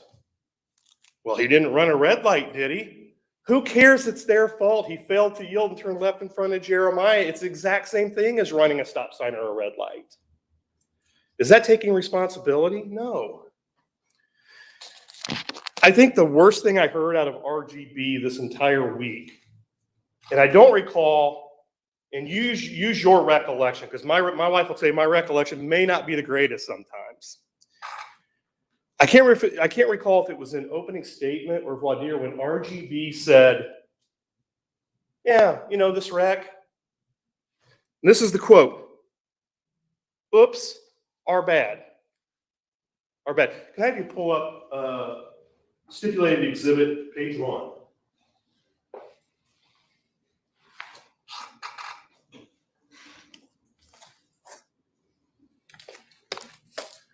You've seen it.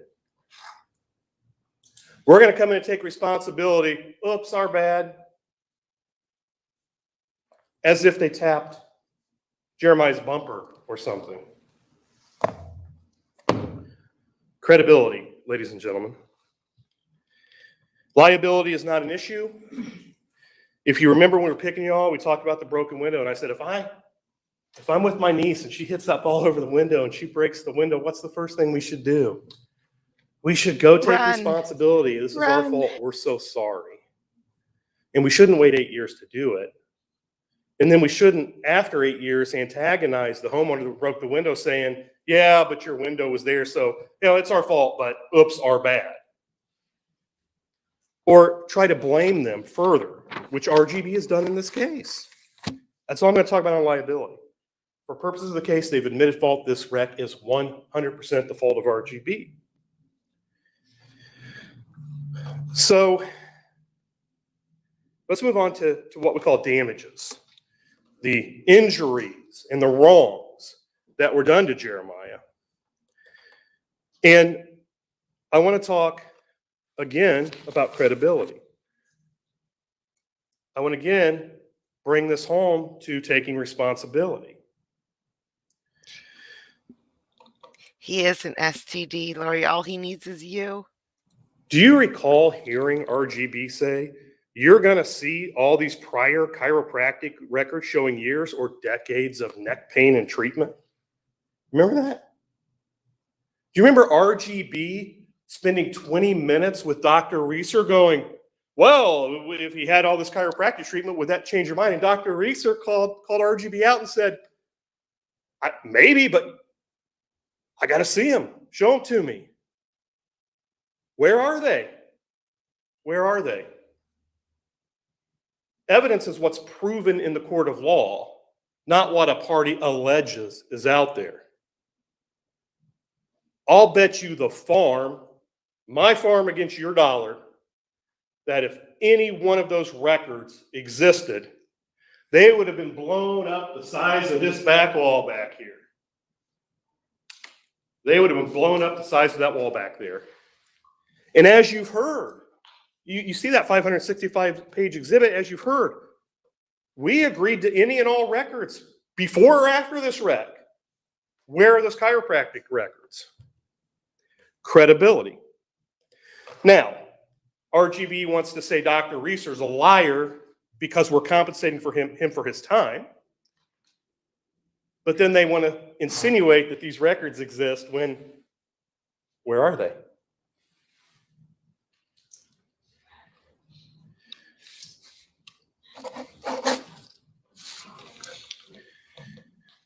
All right, so let's talk about this. We all know how serious the wreck was, right? And we all know, thankfully, Jeremiah was able to get out of that vehicle on his own power. He wasn't killed in the wreck. He wasn't paralyzed in the wreck. And I'm not going to ask you for tens of millions of dollars. If he were, I would, but he's not. But it doesn't mean he wasn't hurt.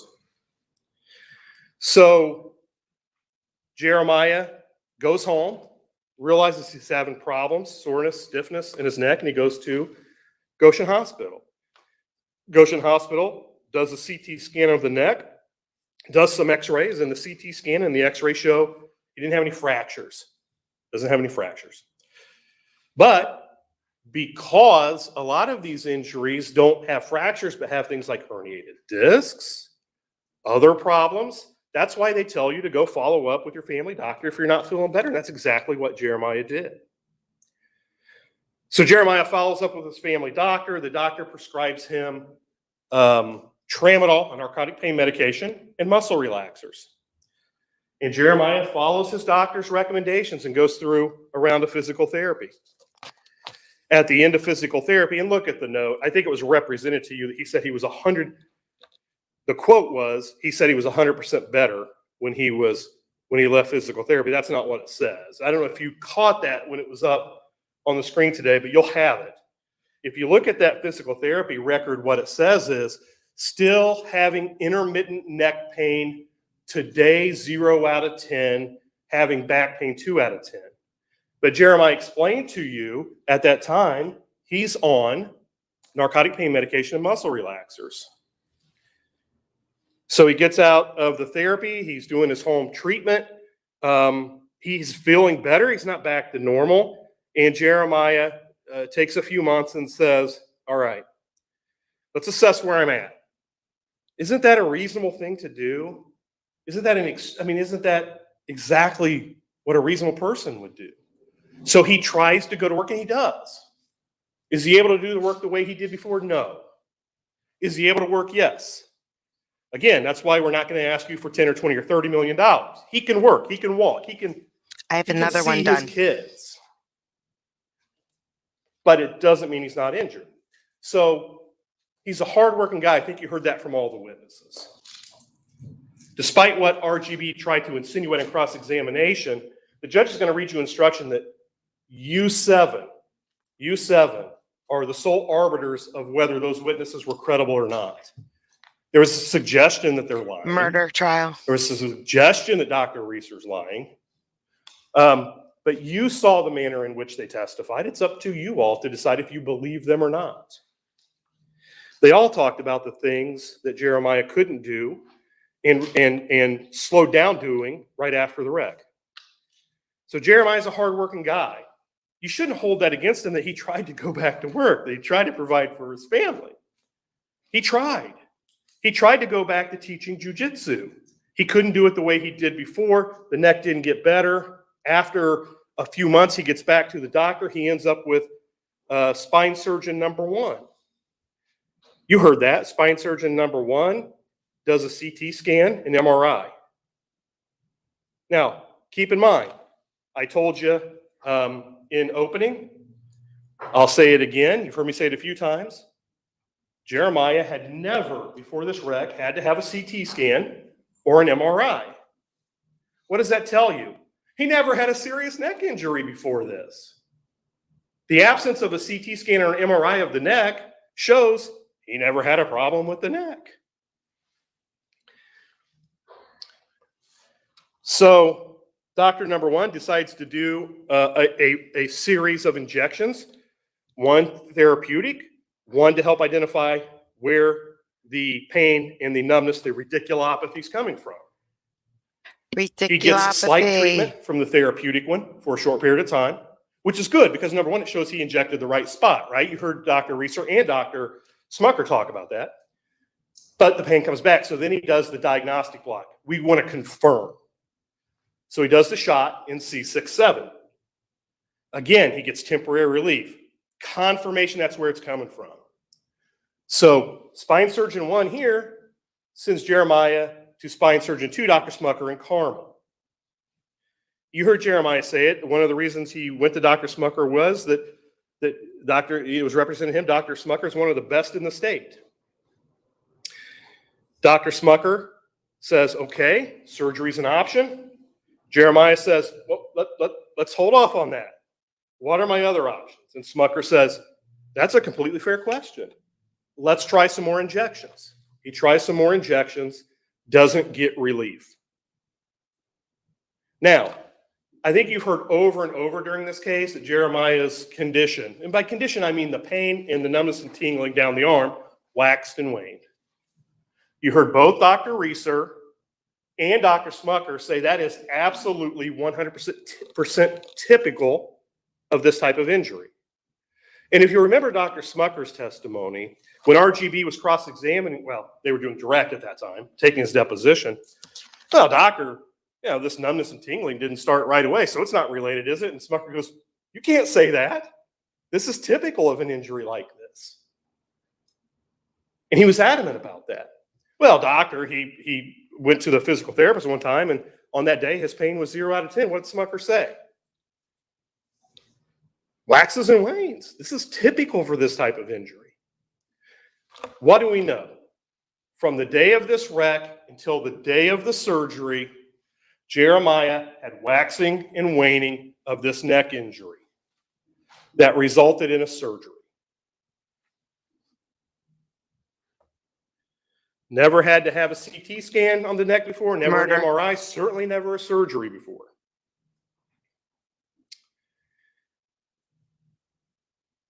So he has the surgery. And you heard Jeremiah say he was completely terrified of that. He had done his own research, wise to do. What was he afraid of? I could be paralyzed from this. I could die from this. I could have a bad outcome from this. Those are all reasonable fears. Again, thank goodness none of those things happened and he had a reasonably good outcome.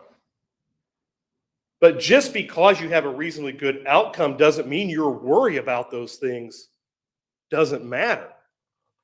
Here's an example I like to use. If I go to the doctor tomorrow and I say, doctor, hey, I got this bald head, sun's hitting all the time. I got this mole up here. Is it cancer? He goes, I don't know, Mike. Let me look at it. He looks at it because I think we better biopsy it. We better cut it out and send it out to send it out to somebody to look at. And I said, well, is it cancer? He's like, I don't know. It might be. And then I wait 3 weeks for the report to come back from the pathologist, and the doctor calls me up and says, Mike, not cancerous. Start wearing sunscreen on that bald head of yours. I've worried for 3 weeks. The fact that I didn't end up having cancer, does that mean my worry is useless? My worry didn't matter? I mean, those are the types of things that I know it's always hard when we were, picking you all for the jury, and we talked about things like monetary damages for pain and suffering. It's like, well, how do you do that? How do you put a dollar on that? Well, all these things Jeremiah went through physically, and we'll get to the reasons why the judge will instruct you should or can award money for different things. One is the physical pain and suffering. One is the emotional pain and suffering. And we'll get back to that. But it's not an insignificant portion of this case.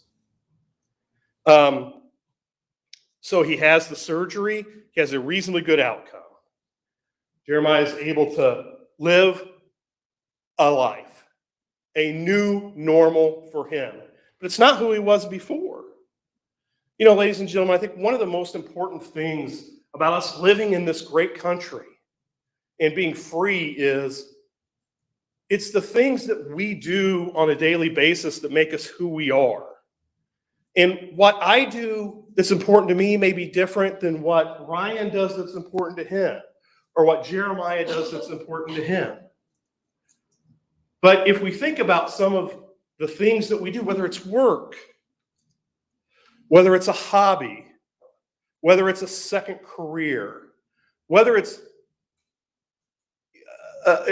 knitting things for your grandchildren. But if somebody else turns in front of you and causes a wreck and takes that away from you, they've taken it away from you. They've taken it away from you. So not being able to do what we do on a normal basis kind of rips us, stills us of our identity. And I think you've seen that with Jeremiah. Don't hold it against Jeremiah that he's trying the best he can. It doesn't prove that he's not hurt, It proves that he's just trying to do the best he can. And again, if he weren't able to do anything at all, like I said, we'd be asking for tens of millions of dollars. That's not this case. So Jeremiah gets through the surgery, and he's at his new normal now, and his life is totally different. As you heard it, it has been a paradigm shift for him. As you heard it by the observations of colleagues, it has advanced him 20 years into the future, at least in terms of jiu-jitsu. I think both from all of the witnesses that you heard from and from Jeremiah himself, how important, dare I say how sacred, doing jiu-jitsu and helping people with self-defense is. It's like Jeremiah said on the stand, One of the great things he loves about being an instructor in jujitsu is he can help that kid that was bullied. And hopefully the kid will be able to stand up for himself, and hopefully he's made the world a better place. As you heard, he used to go around the country teaching women's jujitsu classes for self-defense. Again, something extremely important to do. That has all been ripped away from him by RGB sales. They didn't intend to do it, but doggone it, they did it. And it's their fault. So let's talk really quickly about how Jeremiah, he got through his first round of physical therapy. He felt a little better, tried to do things. Shouldn't hold that against him. I said I'm going to have to anticipate what RGB is going to do. I'm not telling you. I've seen it a million times. I anticipate. I got this, guys. I got this. Kelly. Mr. Kelly. RGB is going to get up here and say, well, heck, he told his therapist on one day that he had 0 out of 10 neck pain. He's better magically. Award him medical bills and pain and suffering up to that date and not a penny more. I don't anticipate it. I guarantee it. That's going to be their argument. But that's not what the evidence showed. So Jeremiah tried to do some things. Did he try to teach? Yeah.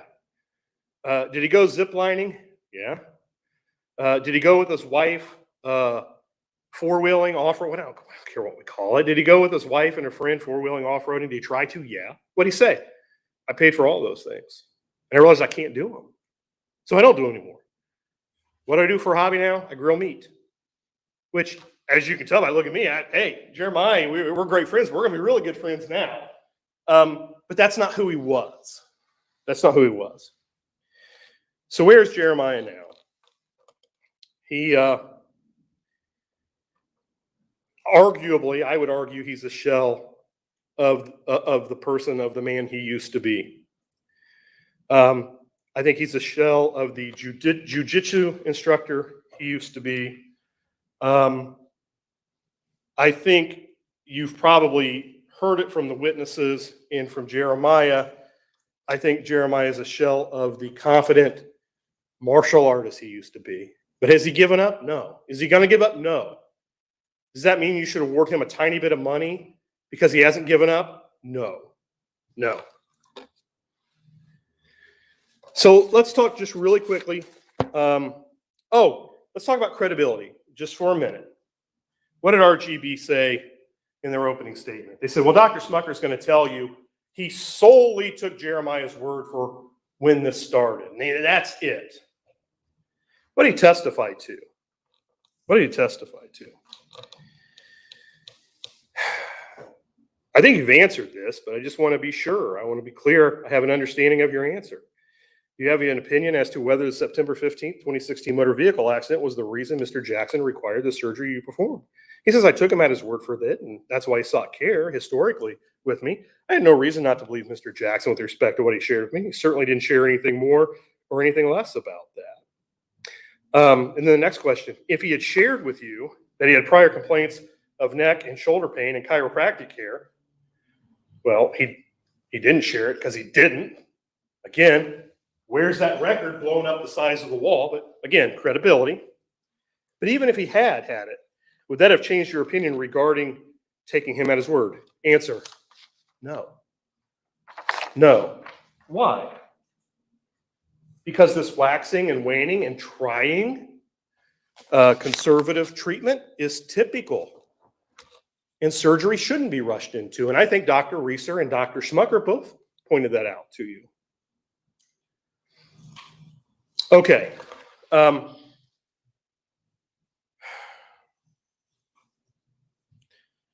Insinuating that witnesses are lying by taking a photograph out of context or a video out of context and alleging that Jeremiah has done those things in the past, either before the surgery, after the surgery, even before the wreck, is disingenuous. So what did RGB do? They pull a whole bunch of probably, I mean, you can imagine the most egregious crap they can off of YouTube, and they throw it up in front of you and say, well, hey, Jeremiah must have been doing that because this is on YouTube. You heard every witness testify, we don't do things like that. That's not safe. Jeremiah wasn't doing that kind of stuff. Again, credibility. I think what you've heard over the last few days about Jeremiah is he's been described in a lot of ways. Hard worker, that guy, the friend I can count on. I don't think he's ever, at least there's no evidence in front of you guys, that he's been described as a liar or dishonest.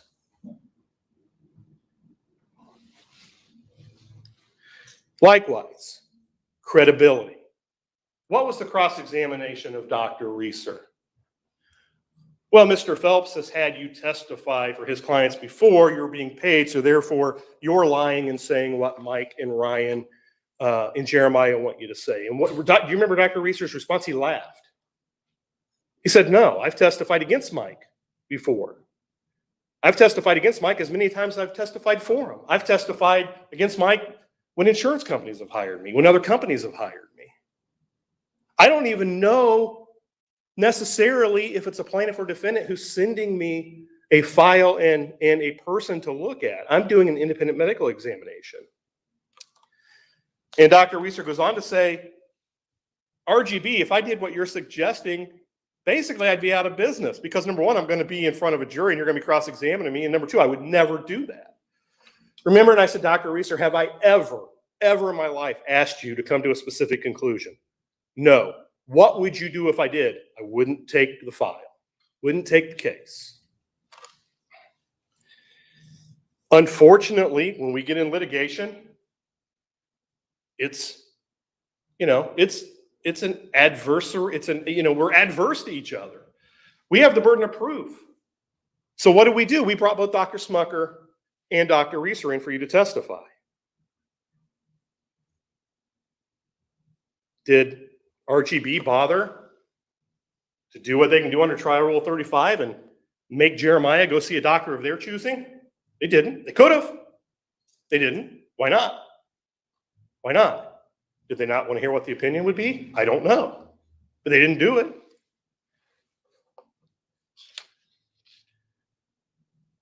And then RGB wants to try to soil Jeremiah by saying, oh, he didn't drink, or at least drink much before, but he started drinking after this. You heard it. His colleagues, he was self-medicating. He was self-medicating. And thankfully, after surgery, he didn't have to do it anymore. I'd ask you not to buy into that kind of stuff. Don't hold that stuff against him. Okay. As you know, from pages, I think it's about 3 through 7 of exhibit number 1, the stipulated exhibit, Jeremiah's total medical bills as a result of this wreck, and this is undisputed, was $115,000. I'm sorry, $115,820.41. And you'll have that. It'll be in that binder that you guys are going to have back in the jury room. And yes, for once I can agree with RGB. Yes, some of the doctors discounted their services, and his out-of-pocket, let's call it, was $67,272.27. And when you look at the exhibit, when you look at what they accepted versus what's still outstanding, there's about $4,000 still outstanding. It's $67,272.27. All right, we saw the pictures of the car. So we know this dude was in a car accident. But let me tell you really what happened. we can't let this guy know because he may or may not win some money right now for damages. But really what happened was he brought Victoria her breakfast late one day. And now look at him. By the way, RGB didn't object to that, right? They stipulated to that. If they didn't think those bills were caused by their driver's negligence, would they have stipulated to that? Credibility. Credibility. I want to talk about a few of the jury instructions. You'll have these as well. Instruction number, I believe it'll be number 28. In deciding this case, you must not consider or speculate about whether any party had insurance. So what does that instruction mean? Well, it means when you go back to deliberate, you have to set out of your mind, well, maybe Jeremiah had some health insurance to cover some of this, right? Or you have to set out of your mind, well, maybe RGB had some liability insurance to cover this. You have to set out of your mind, well, did RGB have $1 of insurance or $50 billion of insurance? You are not to consider that. Instruction number 15. You are entitled to draw all reasonable inferences that naturally and legitimately flow from the facts proven, and you are entitled to consider such inferences in reaching your verdict. I read you that one because when you all come in here to sit on this jury, you don't leave your common sense at the door. You bring it in here with you. And when you hear evidence, you're allowed to consider it and the inferences from that. So when you hear Jeremiah on the stand and he's talking about, and you see him testify, and you see him get choked up when he says he can't do certain things, the inference is he's struggling with that. That's emotional distress. Instruction number 16, I'm not going to read the whole thing. It's long. It basically says you all are the judges of the evidence, and more, in my mind, just as importantly, you all decide the credibility of the parties and the witnesses. Okay.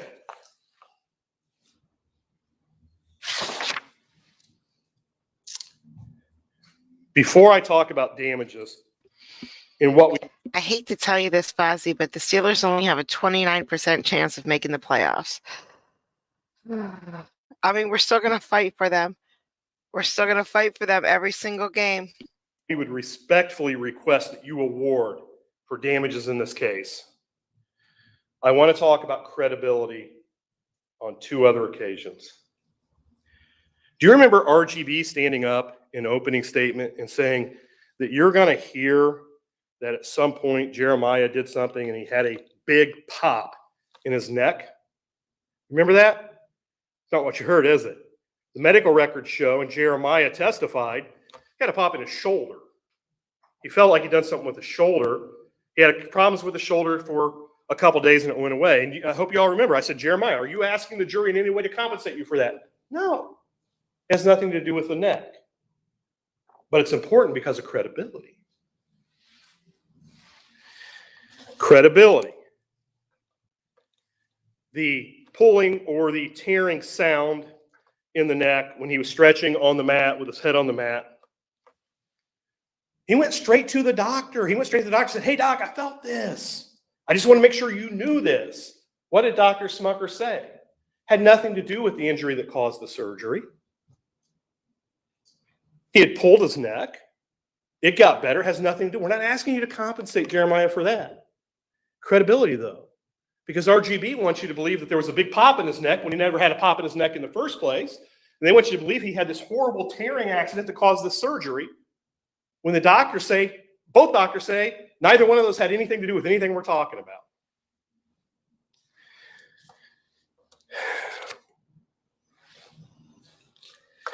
Okay, instruction number 23.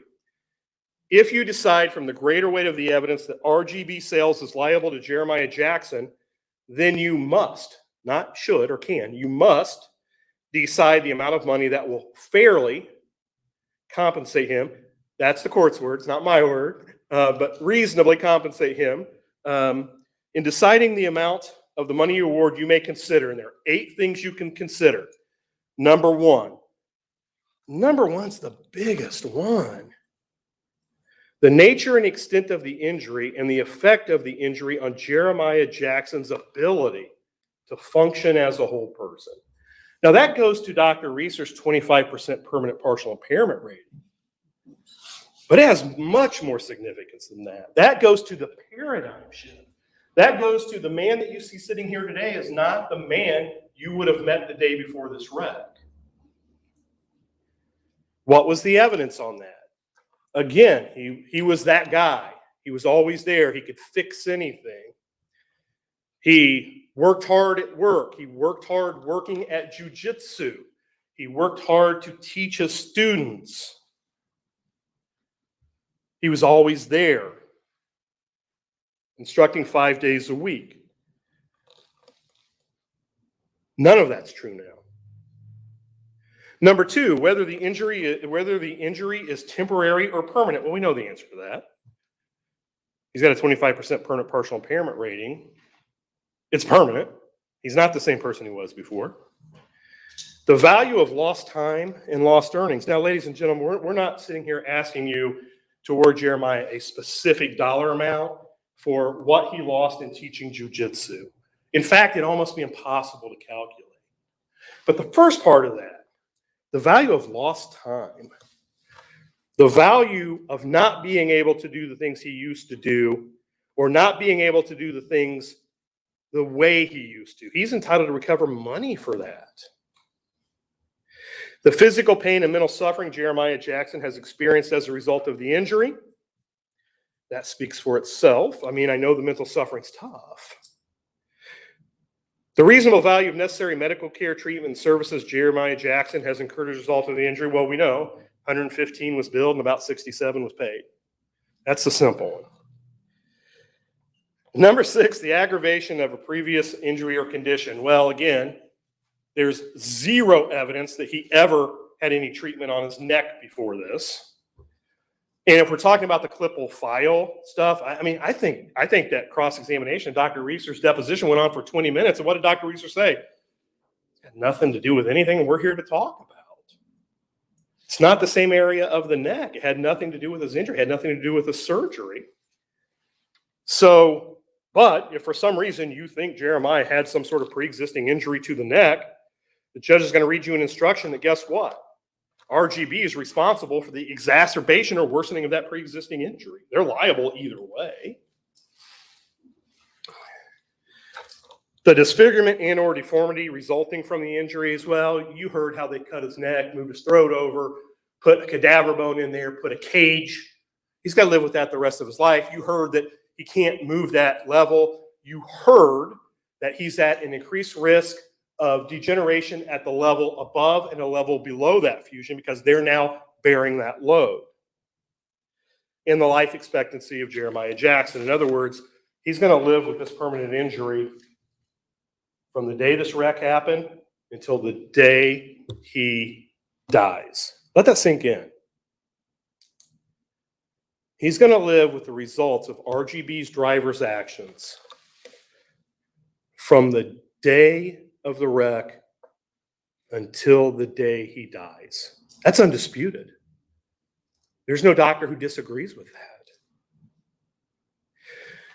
Number 24, the plaintiff does not have to present evidence of the dollar value of his pain, suffering, mental anguish, disfigurement, or deformity. These types of damages need not be proven to a mathematical certainty. Plaintiff must prove the nature and extent of these damages. However, this might be again, one of the most important sentences in all the instructions. However, the value of these damages is left to your good judgment.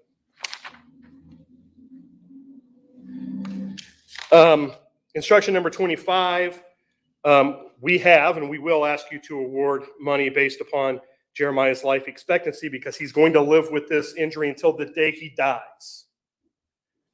As of the date of this wreck, he had an additional 40.3 years to live. Unfortunately, the CDC does a really interesting thing where they can tell any of us our statistical year of death. And in 4 years Jeremiah's ago. case, it's 40.3 years from the date of the accident.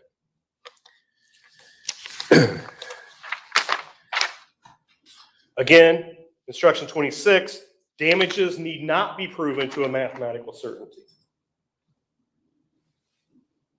Now, do I think RGB has been disingenuous in their presentation of this case? Yes, I do.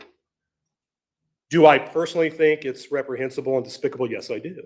That's why I don't do that anymore. That's why I switch sides. I can't do that. I couldn't look at myself in the mirror. Now, you shouldn't award money because of that.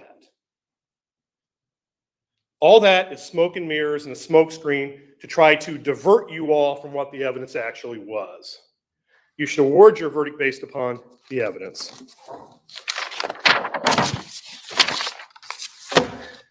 Imagine a scenario where, Ryan and I are partners on this case. We're partners on other cases. We work together on a lot of cases.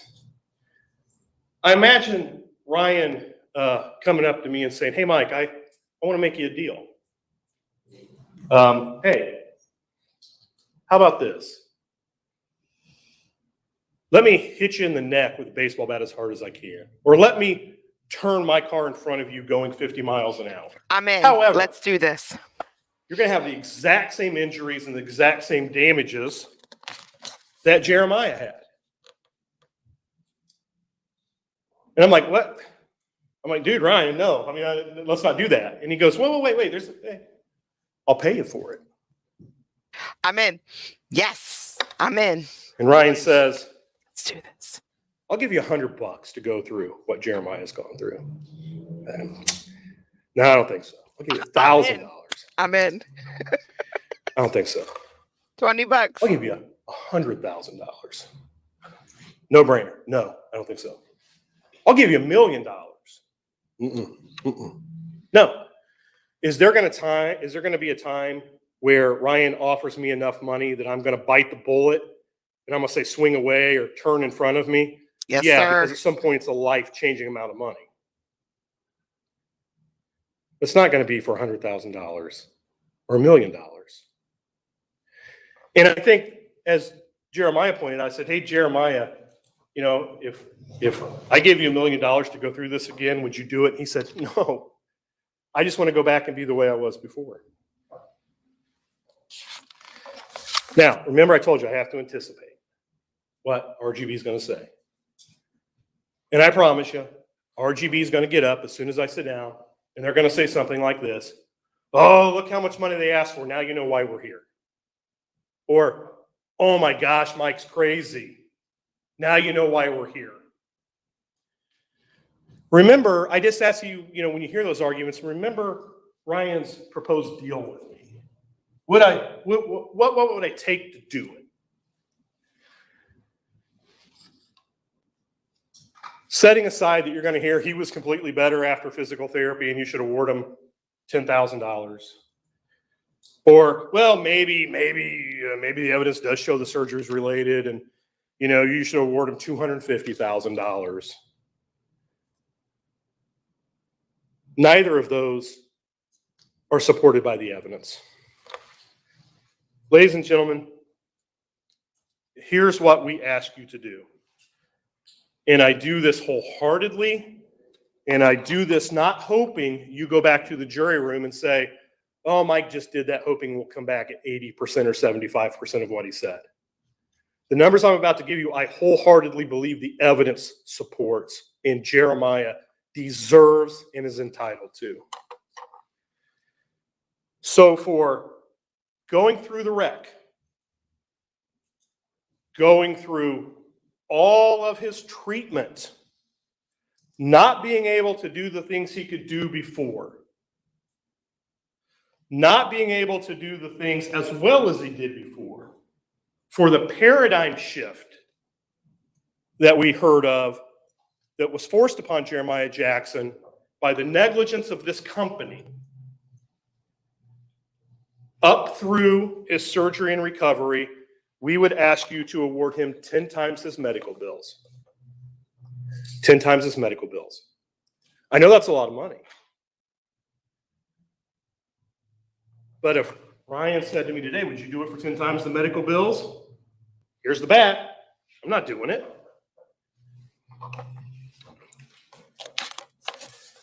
For the permanency. Now, I want to make sure I'm clear about this. That covers the pain and suffering of having to go through the surgery, the pain and suffering of all those injections leading up to it, the physical and emotional pain and suffering of not being able to do your job, losing your friends, not being able to do things with your friends, not being able to live your life the way you did before, not being the person, having your identity ripped away from you. It includes all of that. And remember, the judge is going to instruct you that you can award money for the permanency. For 40.5, I think it was, rely on the document, not me.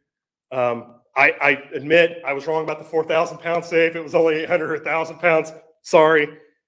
I will say, I think I said, don't quote me on that.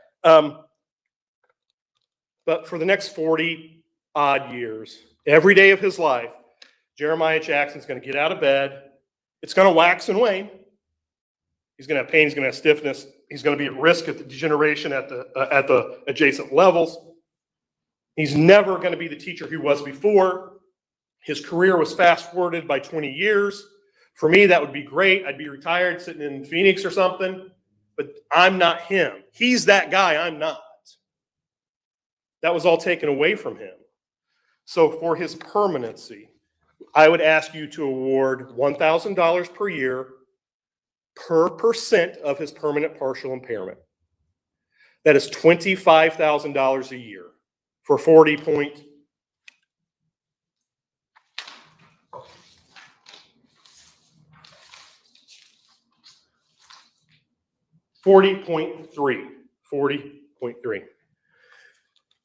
Now, ladies and gentlemen, as you could probably tell, there might have been times during the trial that I was agitated. I was upset. I'm an advocate for my client. I just want him to be treated reasonably. If I or Ryan have done anything during the trial to offend you, please don't hold that against our client. I'll stand here as long as I have to and throw punches for that man because he deserves somebody to do that for him. So when I ask you to award those numbers, I'm not asking you to award 80% or 75% of them. What I'm saying is, I believe the evidence shows that's what he's entitled to. The physical pain and suffering is a big part of it.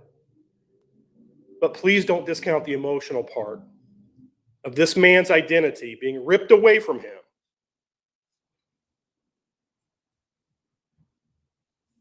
by this company.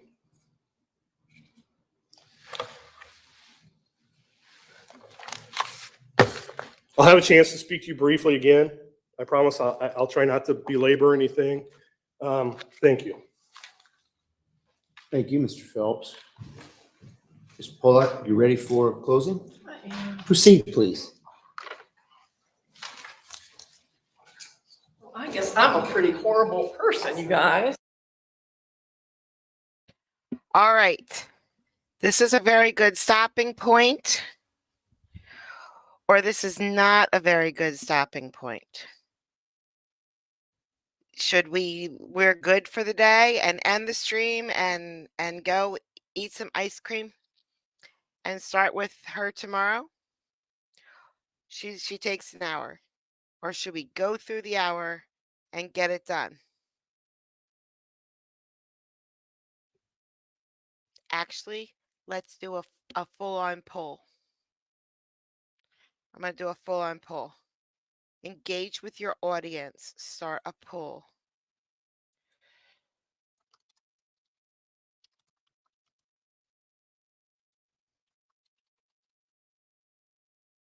Oh, that's almost a bad word I almost typed.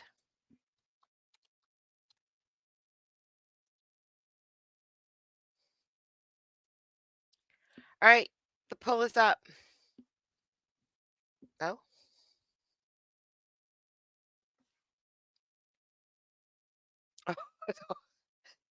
Guys, don't leave it at 50%. That would be bad. Do anything but 50%. You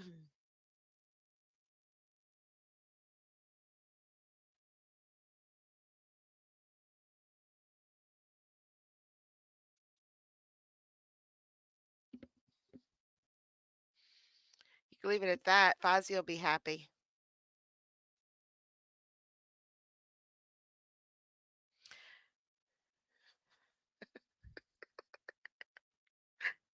People are taking votes back and putting votes in.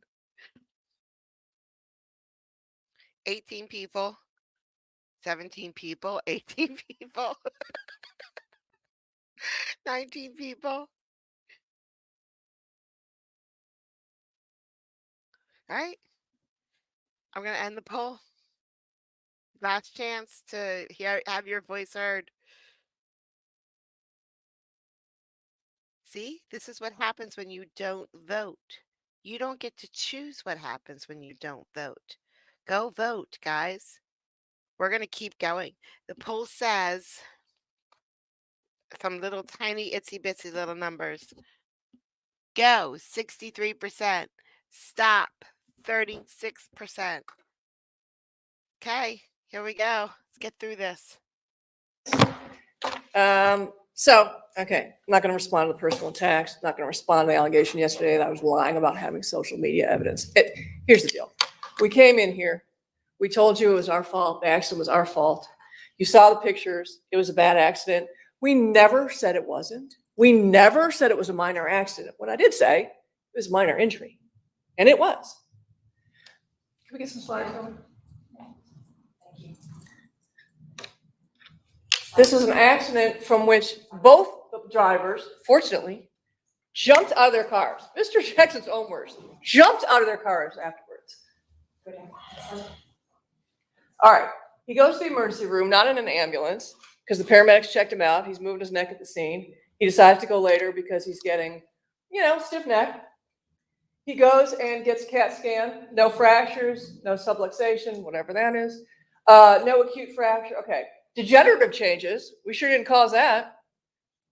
Incomplete segmentation of the C2, C3 thing and the T1, T2 vertebral bodies. That's your clipper valve. I sure did, thank you. And we didn't do that.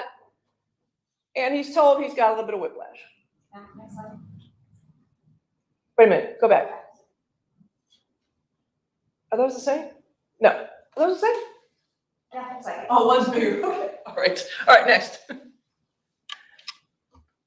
All right, so 5 days later, he goes to see a nurse practitioner. She says no acute bony abnormality, mild degenerative changes. Again, not on us, the degenerative changes. Shoulder and thoracic spine say nothing wrong. Degenerative disc disease in the thoracic spine, which is the neck, ladies and gentlemen, degenerative disc disease. So that was before the accident. We didn't cause his neck to degenerate. That's age. Those the same thing? Yeah, okay. Wait, am I seeing double here? They're the same thing on both pages? Yay. Okay, all right. So October 1st, his first day of physical therapy. He feels like things are improving. Neck, 0 out of 10. Shoulder, 0 out of 10. Back, 2 out of 10, which you've heard from Mr. Jackson. That, working in the RV industry is real hard on the back. Some of you know that. So, he's got back problems. He's been going, again, I didn't make up the chiropractor thing. You heard Mr. Jackson tell you he's been going to the chiropractor since he was 25 years old. So the records might not be in evidence, but you heard him say he was getting adjustments on his spine, including on his neck, for 12 years before the accident. So, all right. So he tells you he's feeling okay. He's feeling, not much pain. They have you believe that it's because he was on pain medication. But this is the man who told you even after his surgery, he wouldn't take pain medication. So you're supposed to believe that for all these, for weeks, he took pain medication and that's why he didn't feel any pain. I don't think that's what happened. I think he didn't feel pain because it was a minor injury. So he's improving October 11th, no headache. He's playing with his children. That causes a sharp pain, October 13th through 31st. Causes a sharp pain in his neck. You heard him say, I'm putting my kids on my shoulders. So he's got a neck injury. He puts his kids on his shoulders. So now his right shoulder hurts, his neck hurts. Prior to that, he felt good. He went to chiro and massage therapist. Pain intensity is 1 out of 10 in the neck. Minimal to no pain today, minimal to no pain, nothing in neck or shoulder. All right, so November 7th, this is the last day he treated for 5 months after this accident. So he goes to the physical therapy. He's feeling much better. He's 90 to 95% back to normal. 4 hours after his last session of physical therapy, he was doing some stretches in jiu-jitsu, had a big pop. Symptoms in his hands and upper extremities resolved. His right low back and lateral spine tightness still present, but improved. Pain intensity, none. All right. So that's November 7th. So his accident was September 15th, 2016, November 7th, physical therapy. And then next, please, Matt. 16th, he doesn't show. No call, no show, physical therapy. They told him, if you want to come back, come back. He was supposed to call in and tell him what he was going to do. He Yes, didn't sir. do it, didn't show up. He's considered self-discharged from physical therapy. Boom, we're done for 5 months. We are done. That is where the treatment for this injury stopped. All right, so he next goes to the doctor, April 29th, 2017. So we're months out. He wrote a letter in December 5th, 2016 to the judge, one of the courts here, saying, I've completed my therapy. I was in an accident, completed my therapy, back to my normal work. It's all good. I'll pay my bills now. All right, let's look at some Gracie Jiu-Jitsu, which is this man's passion. This is what he does full time now.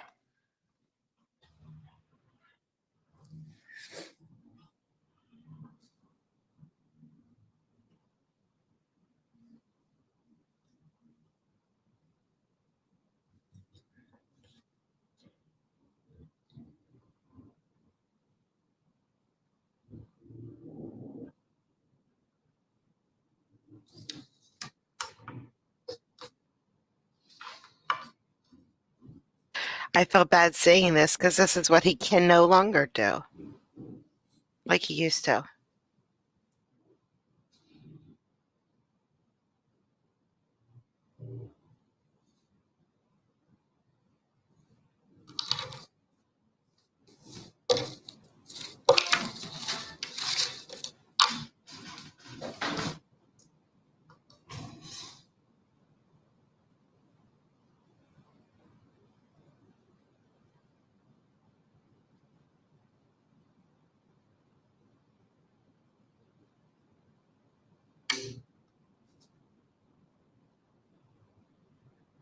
We're missing one thing, Victoria, one important piece. Barry White music.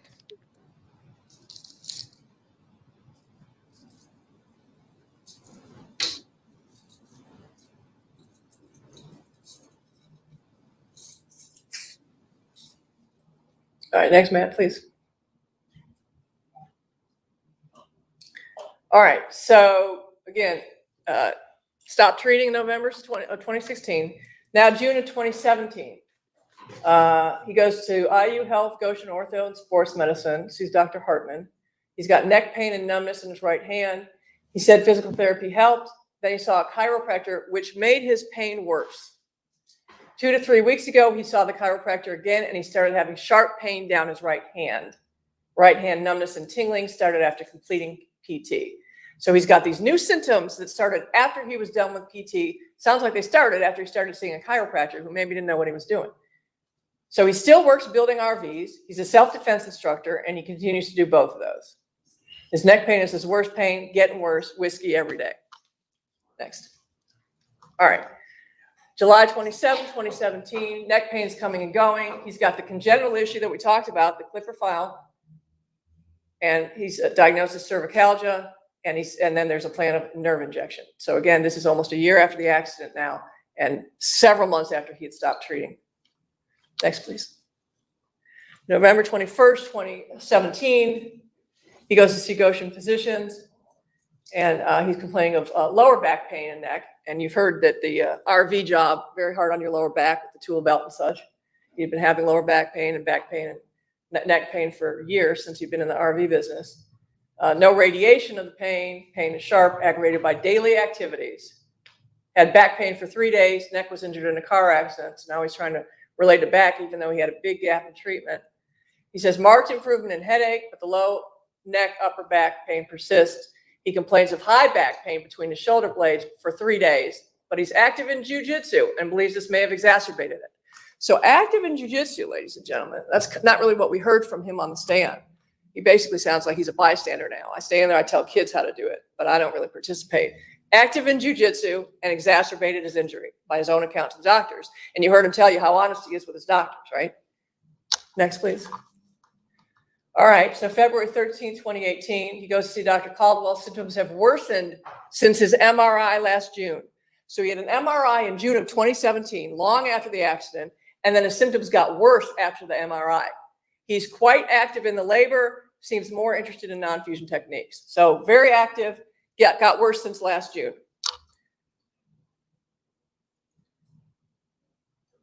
So the current MRI redemonstrates his very abnormal anatomy. We didn't cause his very abnormal anatomy, that's his Clipper file. Congenital fusions at C2, C3, T1, T2, stenosis at C7, C6, 7, C7, T1. All that is congenital. We didn't do any of that. It's not bothering him enough to currently consider surgery. So now we're up to February of 2018. He's not bad enough from what he's trying to tell you is related to our accident in 2016 to even consider surgery yet. All right. He has a consult with Dr. Caldwell, who suggested surgery. He doesn't want to do surgery. This is March of 2018. All right. That's when he goes to the Indiana Spine Group. Somebody asked that question, and this is in the records, because remember, anything I say and anything Mr. Phelps said, none of that's evidence. But I'm telling you, it's in the records. You guys have it in front of you. It's that stipulated exhibit. All the medical records are in there. So you can. So the question is answered by the medical records. He first saw Dr. Joseph Smucker September 7th, 2018. Almost 2 years after this accident. He's currently working in the RV industry. He's got right-sided cervical radiculopathy and it radiates. All right, next, please. All right, he goes January 25th, 2019, still before his surgery. He feels better than he's felt in years. He's building a house, and it should be done in July. Next, please. February 5th, 2019, he hit a deer and he totaled his car. You were kind of led to believe I made that up when I said that in opening. There it is. He admitted it. Hit a deer, totaled his car, called the police, made a report. All right. August 5th, 2019, he has his neck fusion surgery. Dr. Smucker performed it. It went well. Dr. Smucker told you he made a great recovery. Next, please. Doing extremely well. A couple weeks after the surgery, very active around the house, not requiring any pain meds. So he's trying to tell, they want you to believe that his pain meds, it masked his pain for 6 weeks after the accident. So he thought he was pain-free, but he really wasn't, apparently. But here he is after surgery, he's not even doing pain meds. And he wants to know how soon he can go back to jiu-jitsu. That's after his surgery. All right, next. He's remaining very physically active. He's including doing jiu-jitsu, October of 2019, post-surgery. Next, please. Generally doing very well. This is his 6-month post-op. Neck pain is gone, back to all activities without restrictions. So you're being told by one doctor, and I'll talk about him in a minute. You're being told by Dr. Reeser, 25% permanent partial impairment. You're being told by his surgeon who performed the surgery, he's got no restrictions. He's back to all his activities. No new symptoms. Next, please. All right, so that's the physician's assistant with Dr. Smucker's group. He came back May 27th of 2020 with an abrupt onset of paraspinal pain. So new pain, left upper extremity pain after participating in jiu-jitsu. Again, participating, not watching, not pointing, demonstrating, not telling them how to do it, participating. And I'm gonna talk about social media posts. We know he was participating. He felt a tearing sensation in his right paracervical region. So he's doing jiu-jitsu after surgery, gets his neck pressed to the ground, tears. Next, please. September 9th, 2020, doing quite well, no neck or arm pain. Resolution of the aching in his neck, very pleased with his post-operative progress. Continue activities as tolerated without restrictions, may continue his jiu-jitsu teaching and practice. That is Dr. Smucker's physician's assistant. Next, please. Okay, so back to Dr. Smucker, and now we're 2 years post-op, no neck pain, no upper extremity pain, back to work at 2 gyms, teaching, practicing jiu-jitsu, overall doing quite well. Pleased with his relief. Relief from radiculopathy, generally speaking, highly functional. He does have degenerative disc disease. Again, we didn't do that. Degenerative is over time. Treatment focused on his disc herniation or radiculopathy. And from his treatment, he has recovered well. Great recovery. No restrictions on his activities. Next, please. All right, Dr. Reeser. So I took Dr. Smucker's deposition, so I'm footing the bill on that. All right, so I'm paying that. Plaintiff's counsel had the opportunity to ask him whatever he wanted after I was done asking my questions. He didn't have a lot of questions. And interestingly, one question he did not have, which you have to wonder why didn't he say, Dr. Smucker, you are the surgeon who operated on him. You are an orthopedic surgeon. What is his permanent partial impairment rating? But he didn't ask that because Smucker's records say he did a great job. Surgeons do think highly of themselves. He said, I did such a great job. He's doing so great. He has no restrictions. He can do whatever he wants. He's doing great. Everything went well. So Smucker wouldn't have given him that huge whopping PPI that Dr. Reeser did. But let's talk about Dr. Reeser for a minute, okay? So Dr. Reeser's hired 6.5 years after the accident to spend 10 minutes looking at him and then give him a nice big PPI so they can come in today and go, hey, multiply that times this for all the years he's going to live and give us a nice big chunk of money. So Dr. Reeser is not an orthopedist. He is not a surgeon. He has never specialized in orthopedics or surgery. He did not treat Mr. Jackson. He was not asked to treat Mr. Jackson. He is not qualified to perform the spinal fusion therapy that Dr. Smucker performed. And he saw him for 10 minutes, 6 years after the accident, and 3 years after Mr. Jackson was done treating. And the sole reason he was hired was to dust off that fifth edition, that dusty old 15-year outdated edition, and come out with a nice big PPI as opposed to using the more current editions that would have given him a much lower PPI. And apparently even Dr. Smucker wouldn't have given him any PPI because he says he was great and had no restrictions. So Dr. Smucker is who you should have heard from. If there was a PPI, it should have come from Dr. Smucker. And he was not asked that. Instead, Dr. Reeser was hired, as he has been so many times before, by this trial team and asked to come up with a big number, and he delivered. Next, please. All right, so social media. Okay, so you heard that he didn't see Dr.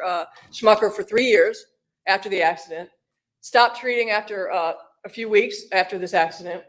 But here's what he's doing in the meantime. So November 5th, 2016, social media post with the caption, I almost had it, showing him off-roading.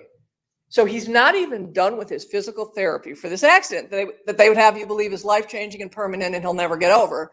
But it was minor enough that he was still treating for it, and he's out off-roading and posting about it on social media. Then July 15, 2017, thanks for the play day, because again, he's off-roading with his friends. August 6, 2017, all this time, he's not going back to the doctor yet. Amazing weekend, off-roading. October 21st, 2017, the fun has started. November 5th, 2017, weekend wheeling and zip line fun.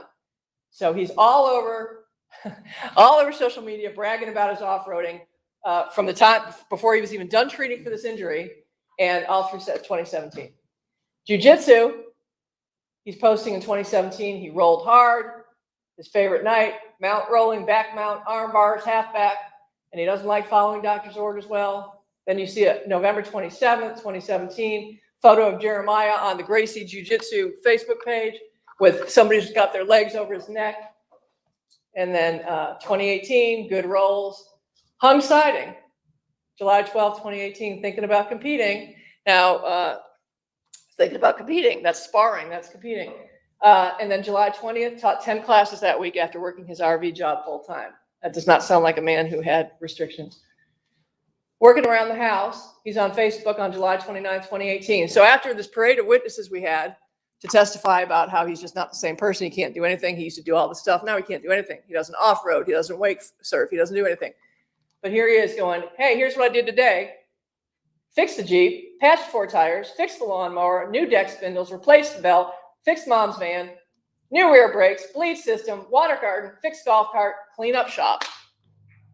He did all that in one day. Next, please. All right, so the paid medical bills. So you have, this is part of your Exhibit 1, pages 3 through 8. You were told 3 through 7. It's 3 through 8. And Mr. Phelps misstated the numbers. Actually, normally I would never object during closing, but I did not misstate the numbers. When you add up what was accepted with what is still outstanding, my number is 100% accurate. So the objection is overruled. Ladies and gentlemen of the jury, let me remind you again, you are the sole judges of the facts and the law to be applied to the case. My instructions are your best source of the law. You certainly can look at the exhibits and determine what the medicals were, what the unpaid medicals are, and what reduction was made to medicals. Proceed, Ms. Bullock. Thank you, Your Honor. As I was saying.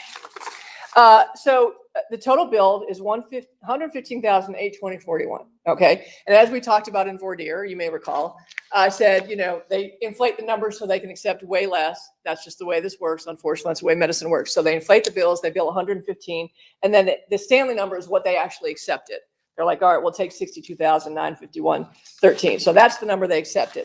So when the judge instructs you about how to calculate damages, and again, we've never said not to give them anything. We want to pay for the broken window, but that's all we want to pay for because we only broke one window.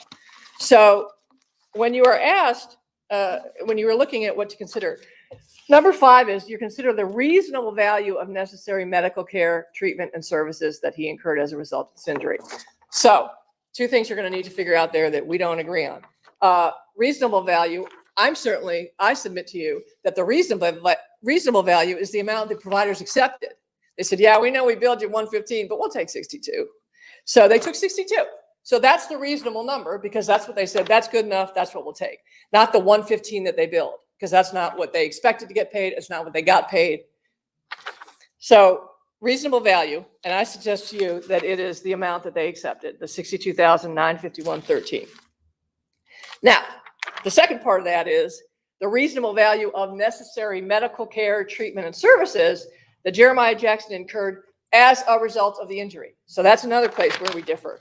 As far as we believe, and we think the evidence certainly supports it, he treated until November 7th, 2016 for this minor injury, which he jumped out of the car afterwards, didn't leave in an ambulance, moved his neck, didn't miss work the next day, kept going, he was fine.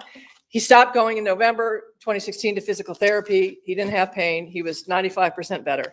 So we think that is where the reasonable medical bills or medical expenses relating to the injury, that's where we think they end. So those come out to just under $7,000.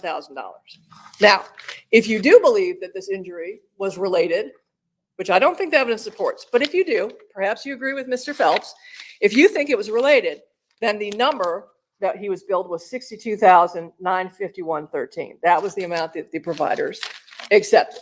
But I think it's a hard sell to say a surgery that came 3 years afterwards while he's doing all that off-roading and all that, all this other stuff he's doing all that stuff on the car that his friends came in here one after another, said he can't do that anymore. He clearly can. He clearly did. All right. So that's the medical thing. So, Mr. Phelps told you in voir dire, he said, yeah, I was told I can't get a fair verdict out of an Elkhart County jury. I submit to you the numbers he's asking for are not fair. They're ridiculous. So a fair verdict would be the cost of the window and not the moon in the sky. Final instructions, judge is going to read them to you. So I talked to you about the reasonable value of necessary medical care related to this injury, not related to all the stuff he did after that, or his degenerative condition, or his congenital condition. Other thing I want to talk to you about real quick here. Person's conduct is legally responsible for causing an injury if, 1, the injury would not have occurred without the conduct.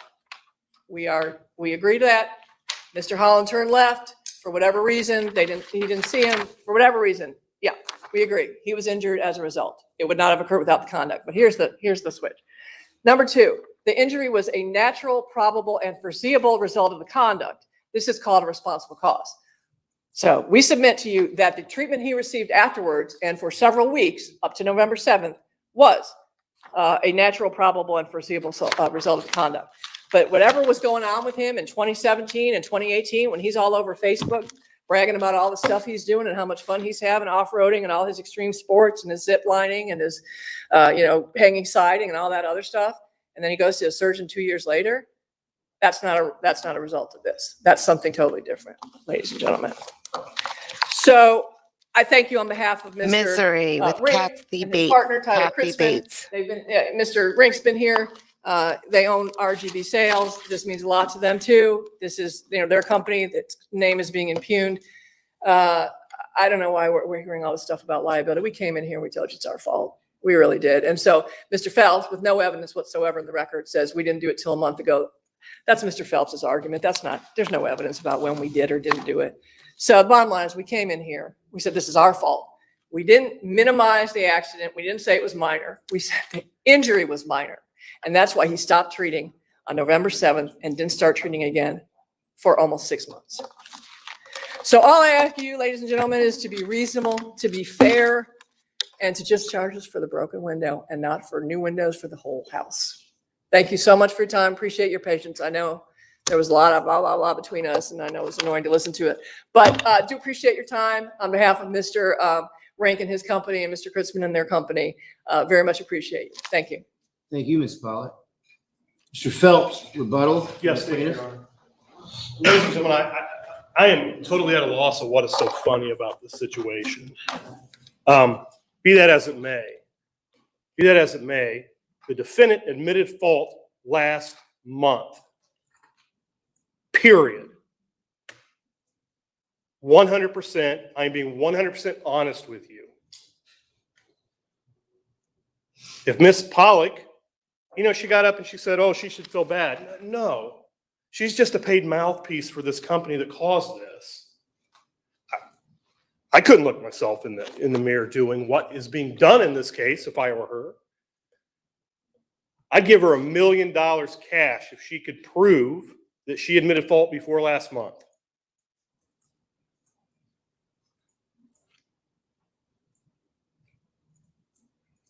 Credibility. So Jeremiah Jackson's been doing jujitsu for 15 years before this, rolling hard every day, 5 days a week. Never has one documented complaint of neck pain. He's worked in an RV factory most of his adult life. He admits he'd had back pain and knee pain. We're not asking you to word $1 for that. Not one documented complaint, medical record of neck pain. Did Jeremiah say because his dad liked chiropractors and was a big fan of chiropractors, he started going and he went and he said the doctor would he would treat my whole spine? And I asked him, did you ever go complain of neck pain? No. Credibility. So magically, he's been doing all this hard work all of his life. He's been training jujitsu 5 days a week. He's one of the most respected jiu-jitsu instructors in this country. He never has to go to the doctor and get anything, even like an x-ray. Then this happens. And all of a sudden, from the day this happens, he's got stiffness and he's got pain.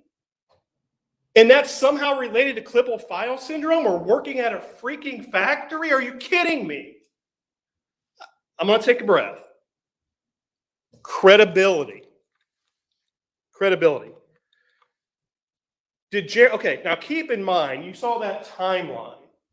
You saw a post of approximately 8 days over a 2-year period. 8 days out of 700, let's call it, Jeremiah was able to live somewhat of a normal life.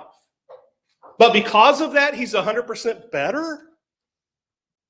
8 days out of 2 years. Let me use an analogy. Here's an analogy. Let's say you are all immigrants to this country, and I am going to teach you about World War II.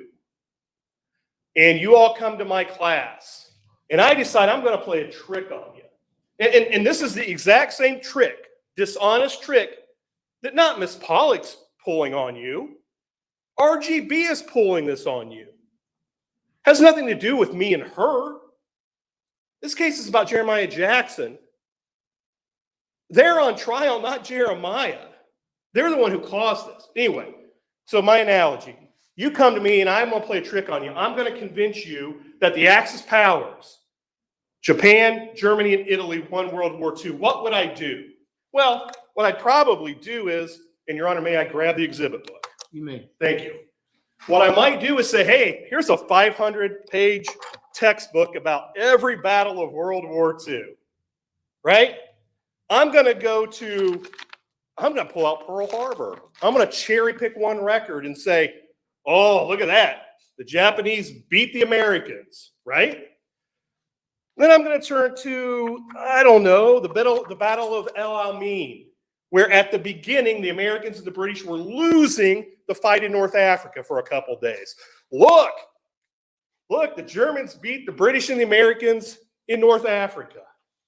And I'm going to pull out the Battle of the Bulge, and I'm going to say, look how many Americans the Germans killed this day. And that's all I'm going to show you. And I'm going to say, see, the Axis powers won World War II.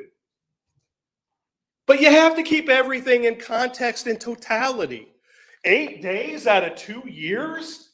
And like 3 medical records out of 565? They want you to believe that's the full story.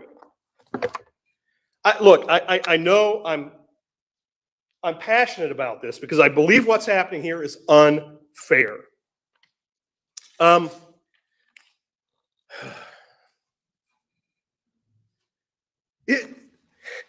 Even after they know it's not true, they put up in their PowerPoint, and I'm a firm believer in what General Mattis or Secretary of State Mattis said, that PowerPoints make us dumber. That's why I don't use them. But she put up in her PowerPoint, on this date, he felt a big pop. What'd they do? They took out where the pop was, right? They want you to somehow still believe it was in the neck. I absolutely ask you to look at that record from the day he was discharged from physical therapy. Because yes, he did say at that moment his neck pain was 0 out of 10, but read the whole record. It says recently has been as high as 6 to 7 out of 10. Right? Again, that's instead of just cherry picking a couple records or a couple pages out of the history book, that's cherry picking one line out of a medical record and taking it out of context to try to, I guess, bamboozle or convince you of something that's not true. Again, on closing argument, you heard RGB say he had had neck pain for years because of his job in the RV industry. That is not what the evidence was. The evidence was, yeah, it's a hard job.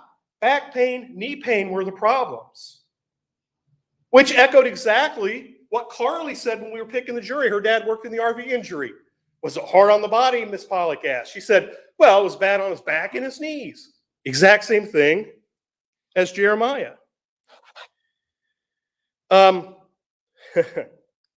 Yeah, he first went to see Dr. Smucker in September of 2018. That wasn't the first time surgery was discussed. Do you remember why he went to see Dr. Smucker? Because he'd been seeing the surgeon here locally for a year who wanted to do surgery. And Jeremiah was like, I don't want to jump to surgery. Don't hold that against him. Don't hold that against him. But again, it's cherry picking dishonestly.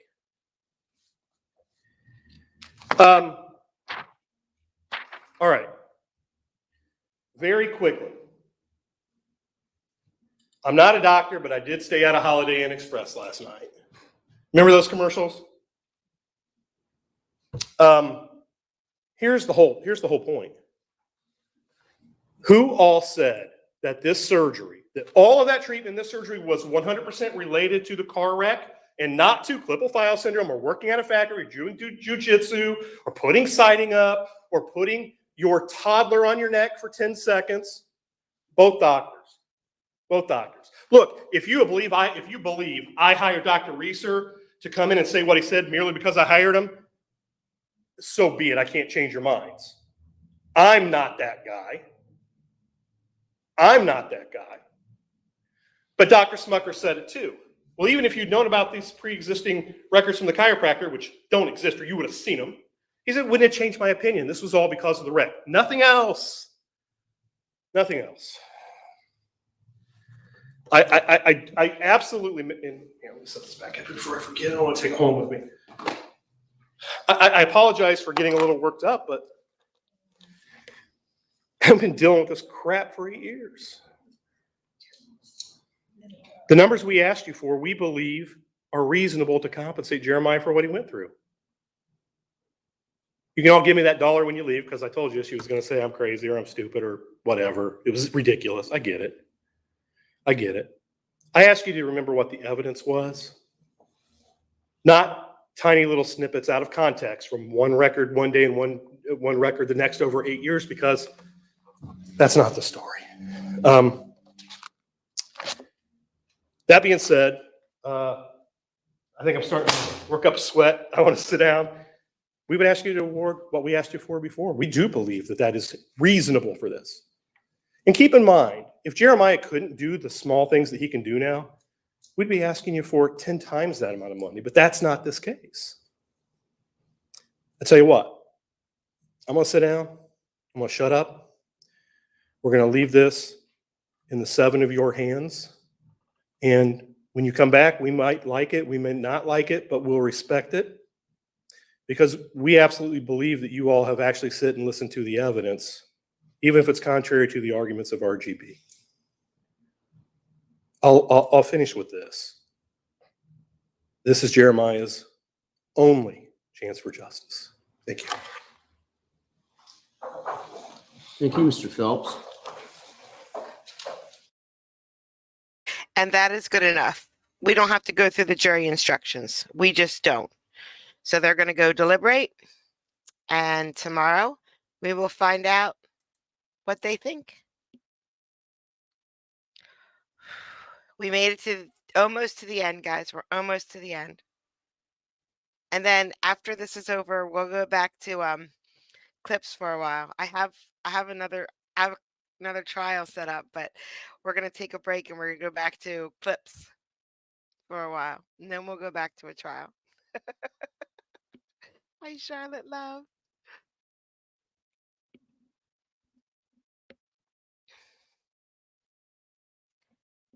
Yeah, that really. I mean, you can go back and watch the last part of it, or just wait till tomorrow and see the end. Go on. What do we think? Do we think he's going to get any money? Do we think he's going to get like 60,000 just to pay what they think is the medical bills right now? 10 million because of pain and suffering?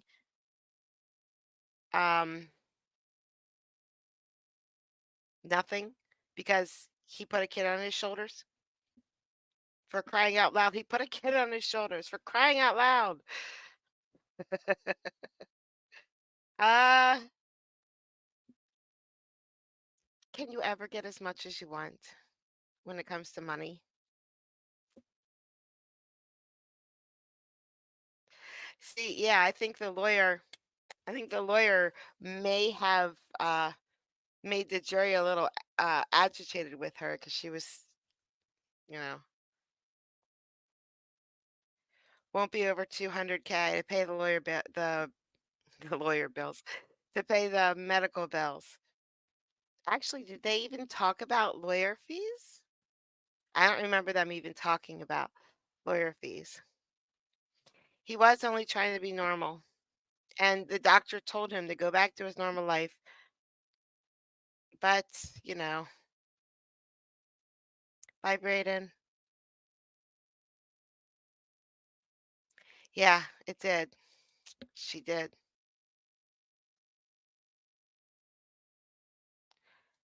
They sure did, didn't they? Thank goodness. They sure did.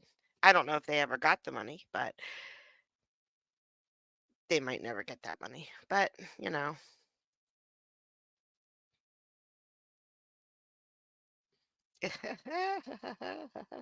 me too. I have all the money I'll ever need. Don't worry about it.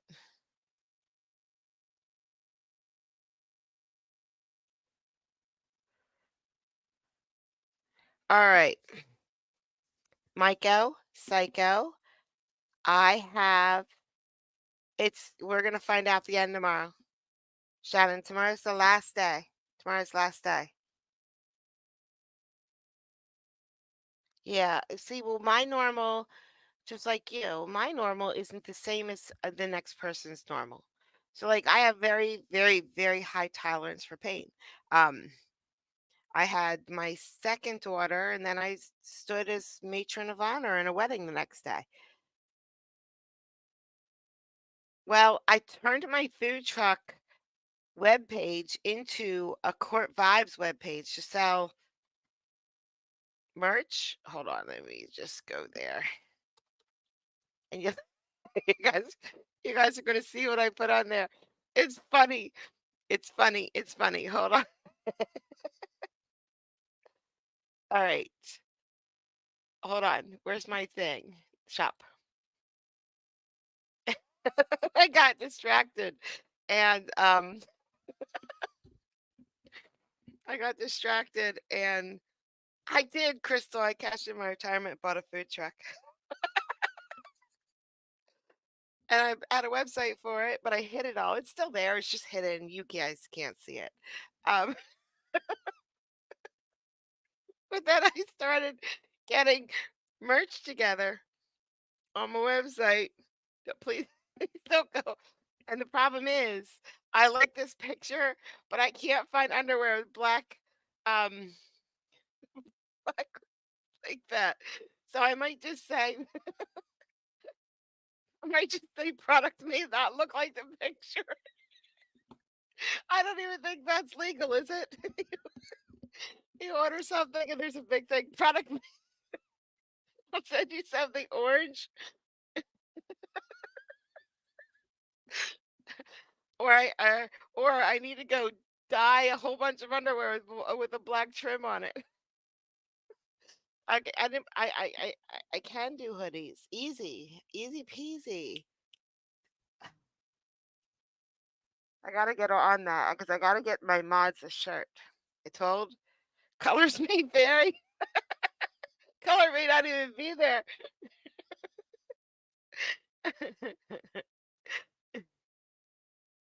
Yeah, pain or not, it doesn't pain doesn't mean anything when it comes to, living life. This is Bill from American Court suggested the underwear, and I'm all for it. I am all for it. Yes, Carrie, for me to for me to know what size to send out for you, you would have to send me a picture, please. You would first have to send it to Donald, send Donald a picture, front and back, so I make sure I get the right size.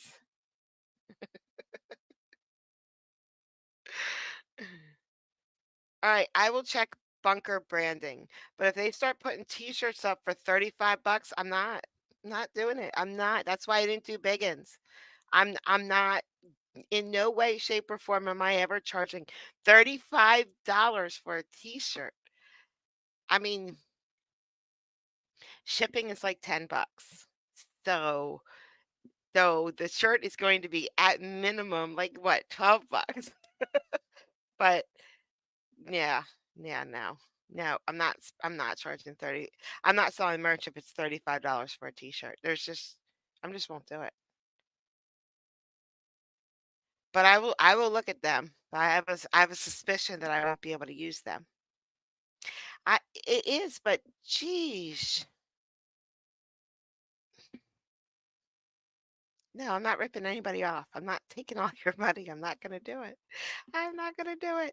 I feel like there should be an easier way that's not so freaking expensive. Don't be ridiculous, legal. Legal, me and you walk into any random court channel, okay, at the same time. Me and you, we walk in at the same time. We both say hi. Guess what happens next? Hi, legal, hi, legal, hi, legal, hi, legal, hi. You guys are all more celebrities than me because you guys are known through all the courtrooms. They all know you. Everybody knows you.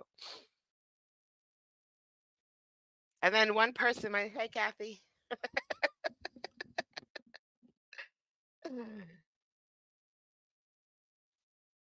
Yeah, I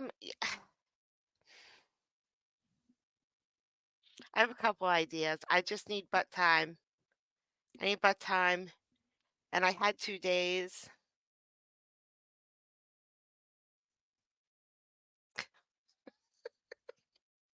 Yeah, no one is intimidated by me. That's for darn sure. I just told my son I was going to punch him so hard his kids would feel it, and he laughed at me. And he said, "What's for dinner?" It's 4:30 in the morning. Lori, don't even try it. Don't even try it. It happens to you too. Everybody knows you. Everybody knows John. Everybody knows you guys. Redbubble. I'm gonna look. What is Redbubble? Is it shipping?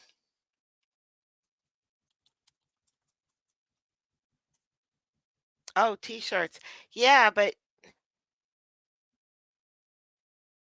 can you okay, designs curated for you. All right. The one problem like with some oh wait. These are already made. I would need to upload my own, sell your art, start selling.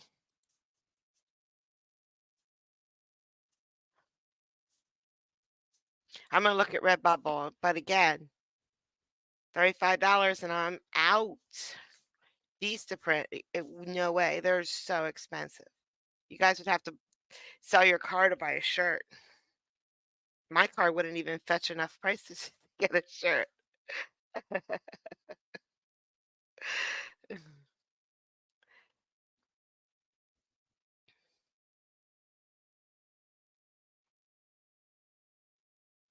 Oh, Amy, that stinks.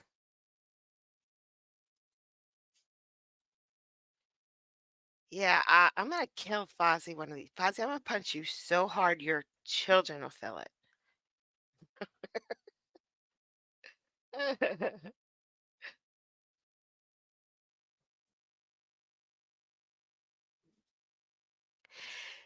Thank you. Thank you very much. Thank you. All right. All right. All right. All right. Fine. I'm gonna get it going. I'm gonna find a different picture with just plain white underwear. Or I could just like Photoshop white in this picture. Because who's gonna be my model? I already have a model right here. If I find one with white, then I have to find a model. I bet you Fozzie would be a model. Donna would be a model. Micah would be a model. Oh man, I bet Linus would be a model. Linus, can you model some underwear for me, please? All right, guys. Thank you so much for coming out today. I appreciate it. I appreciate you all. Yeah, send me your address and I'll send it to you.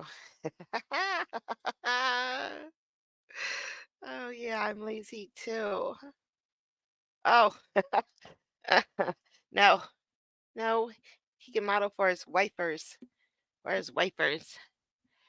Thank you so much for coming out today. I really, really, really appreciate it. I will queue up the end of this so we're ready for tomorrow morning. And to see you in a few hours in Judge Fleischer's courtroom. And Michael, I'm gonna put that video up. Give me 20 minutes just to add stickers and stuff to it so YouTube doesn't nail me. Bye guys. Have a great day. Oh, I need my outro, don't I?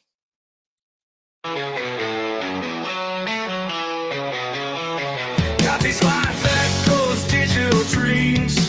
Through the screen, her blue eyes gleam. Wicked humor, sharp as a knife. Her stream sparks electric light.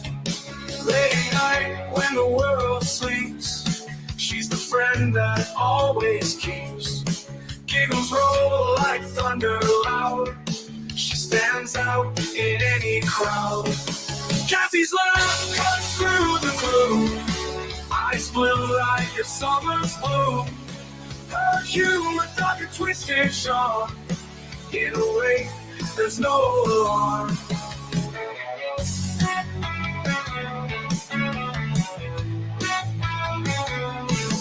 Freedom feels waiting to the night.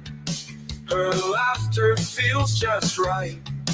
Even when my world turns gray, with a giggle, she lights the way. Her eyes hear a sky so blue. In her jokes, there's a truth so true. With each stream, she brings the light. Turns dark days into bright. Kathy's laugh cuts through the gloom. Eyes blue like a summer's bloom. Her humor dark and twisted charm. In a way, there's no alarm.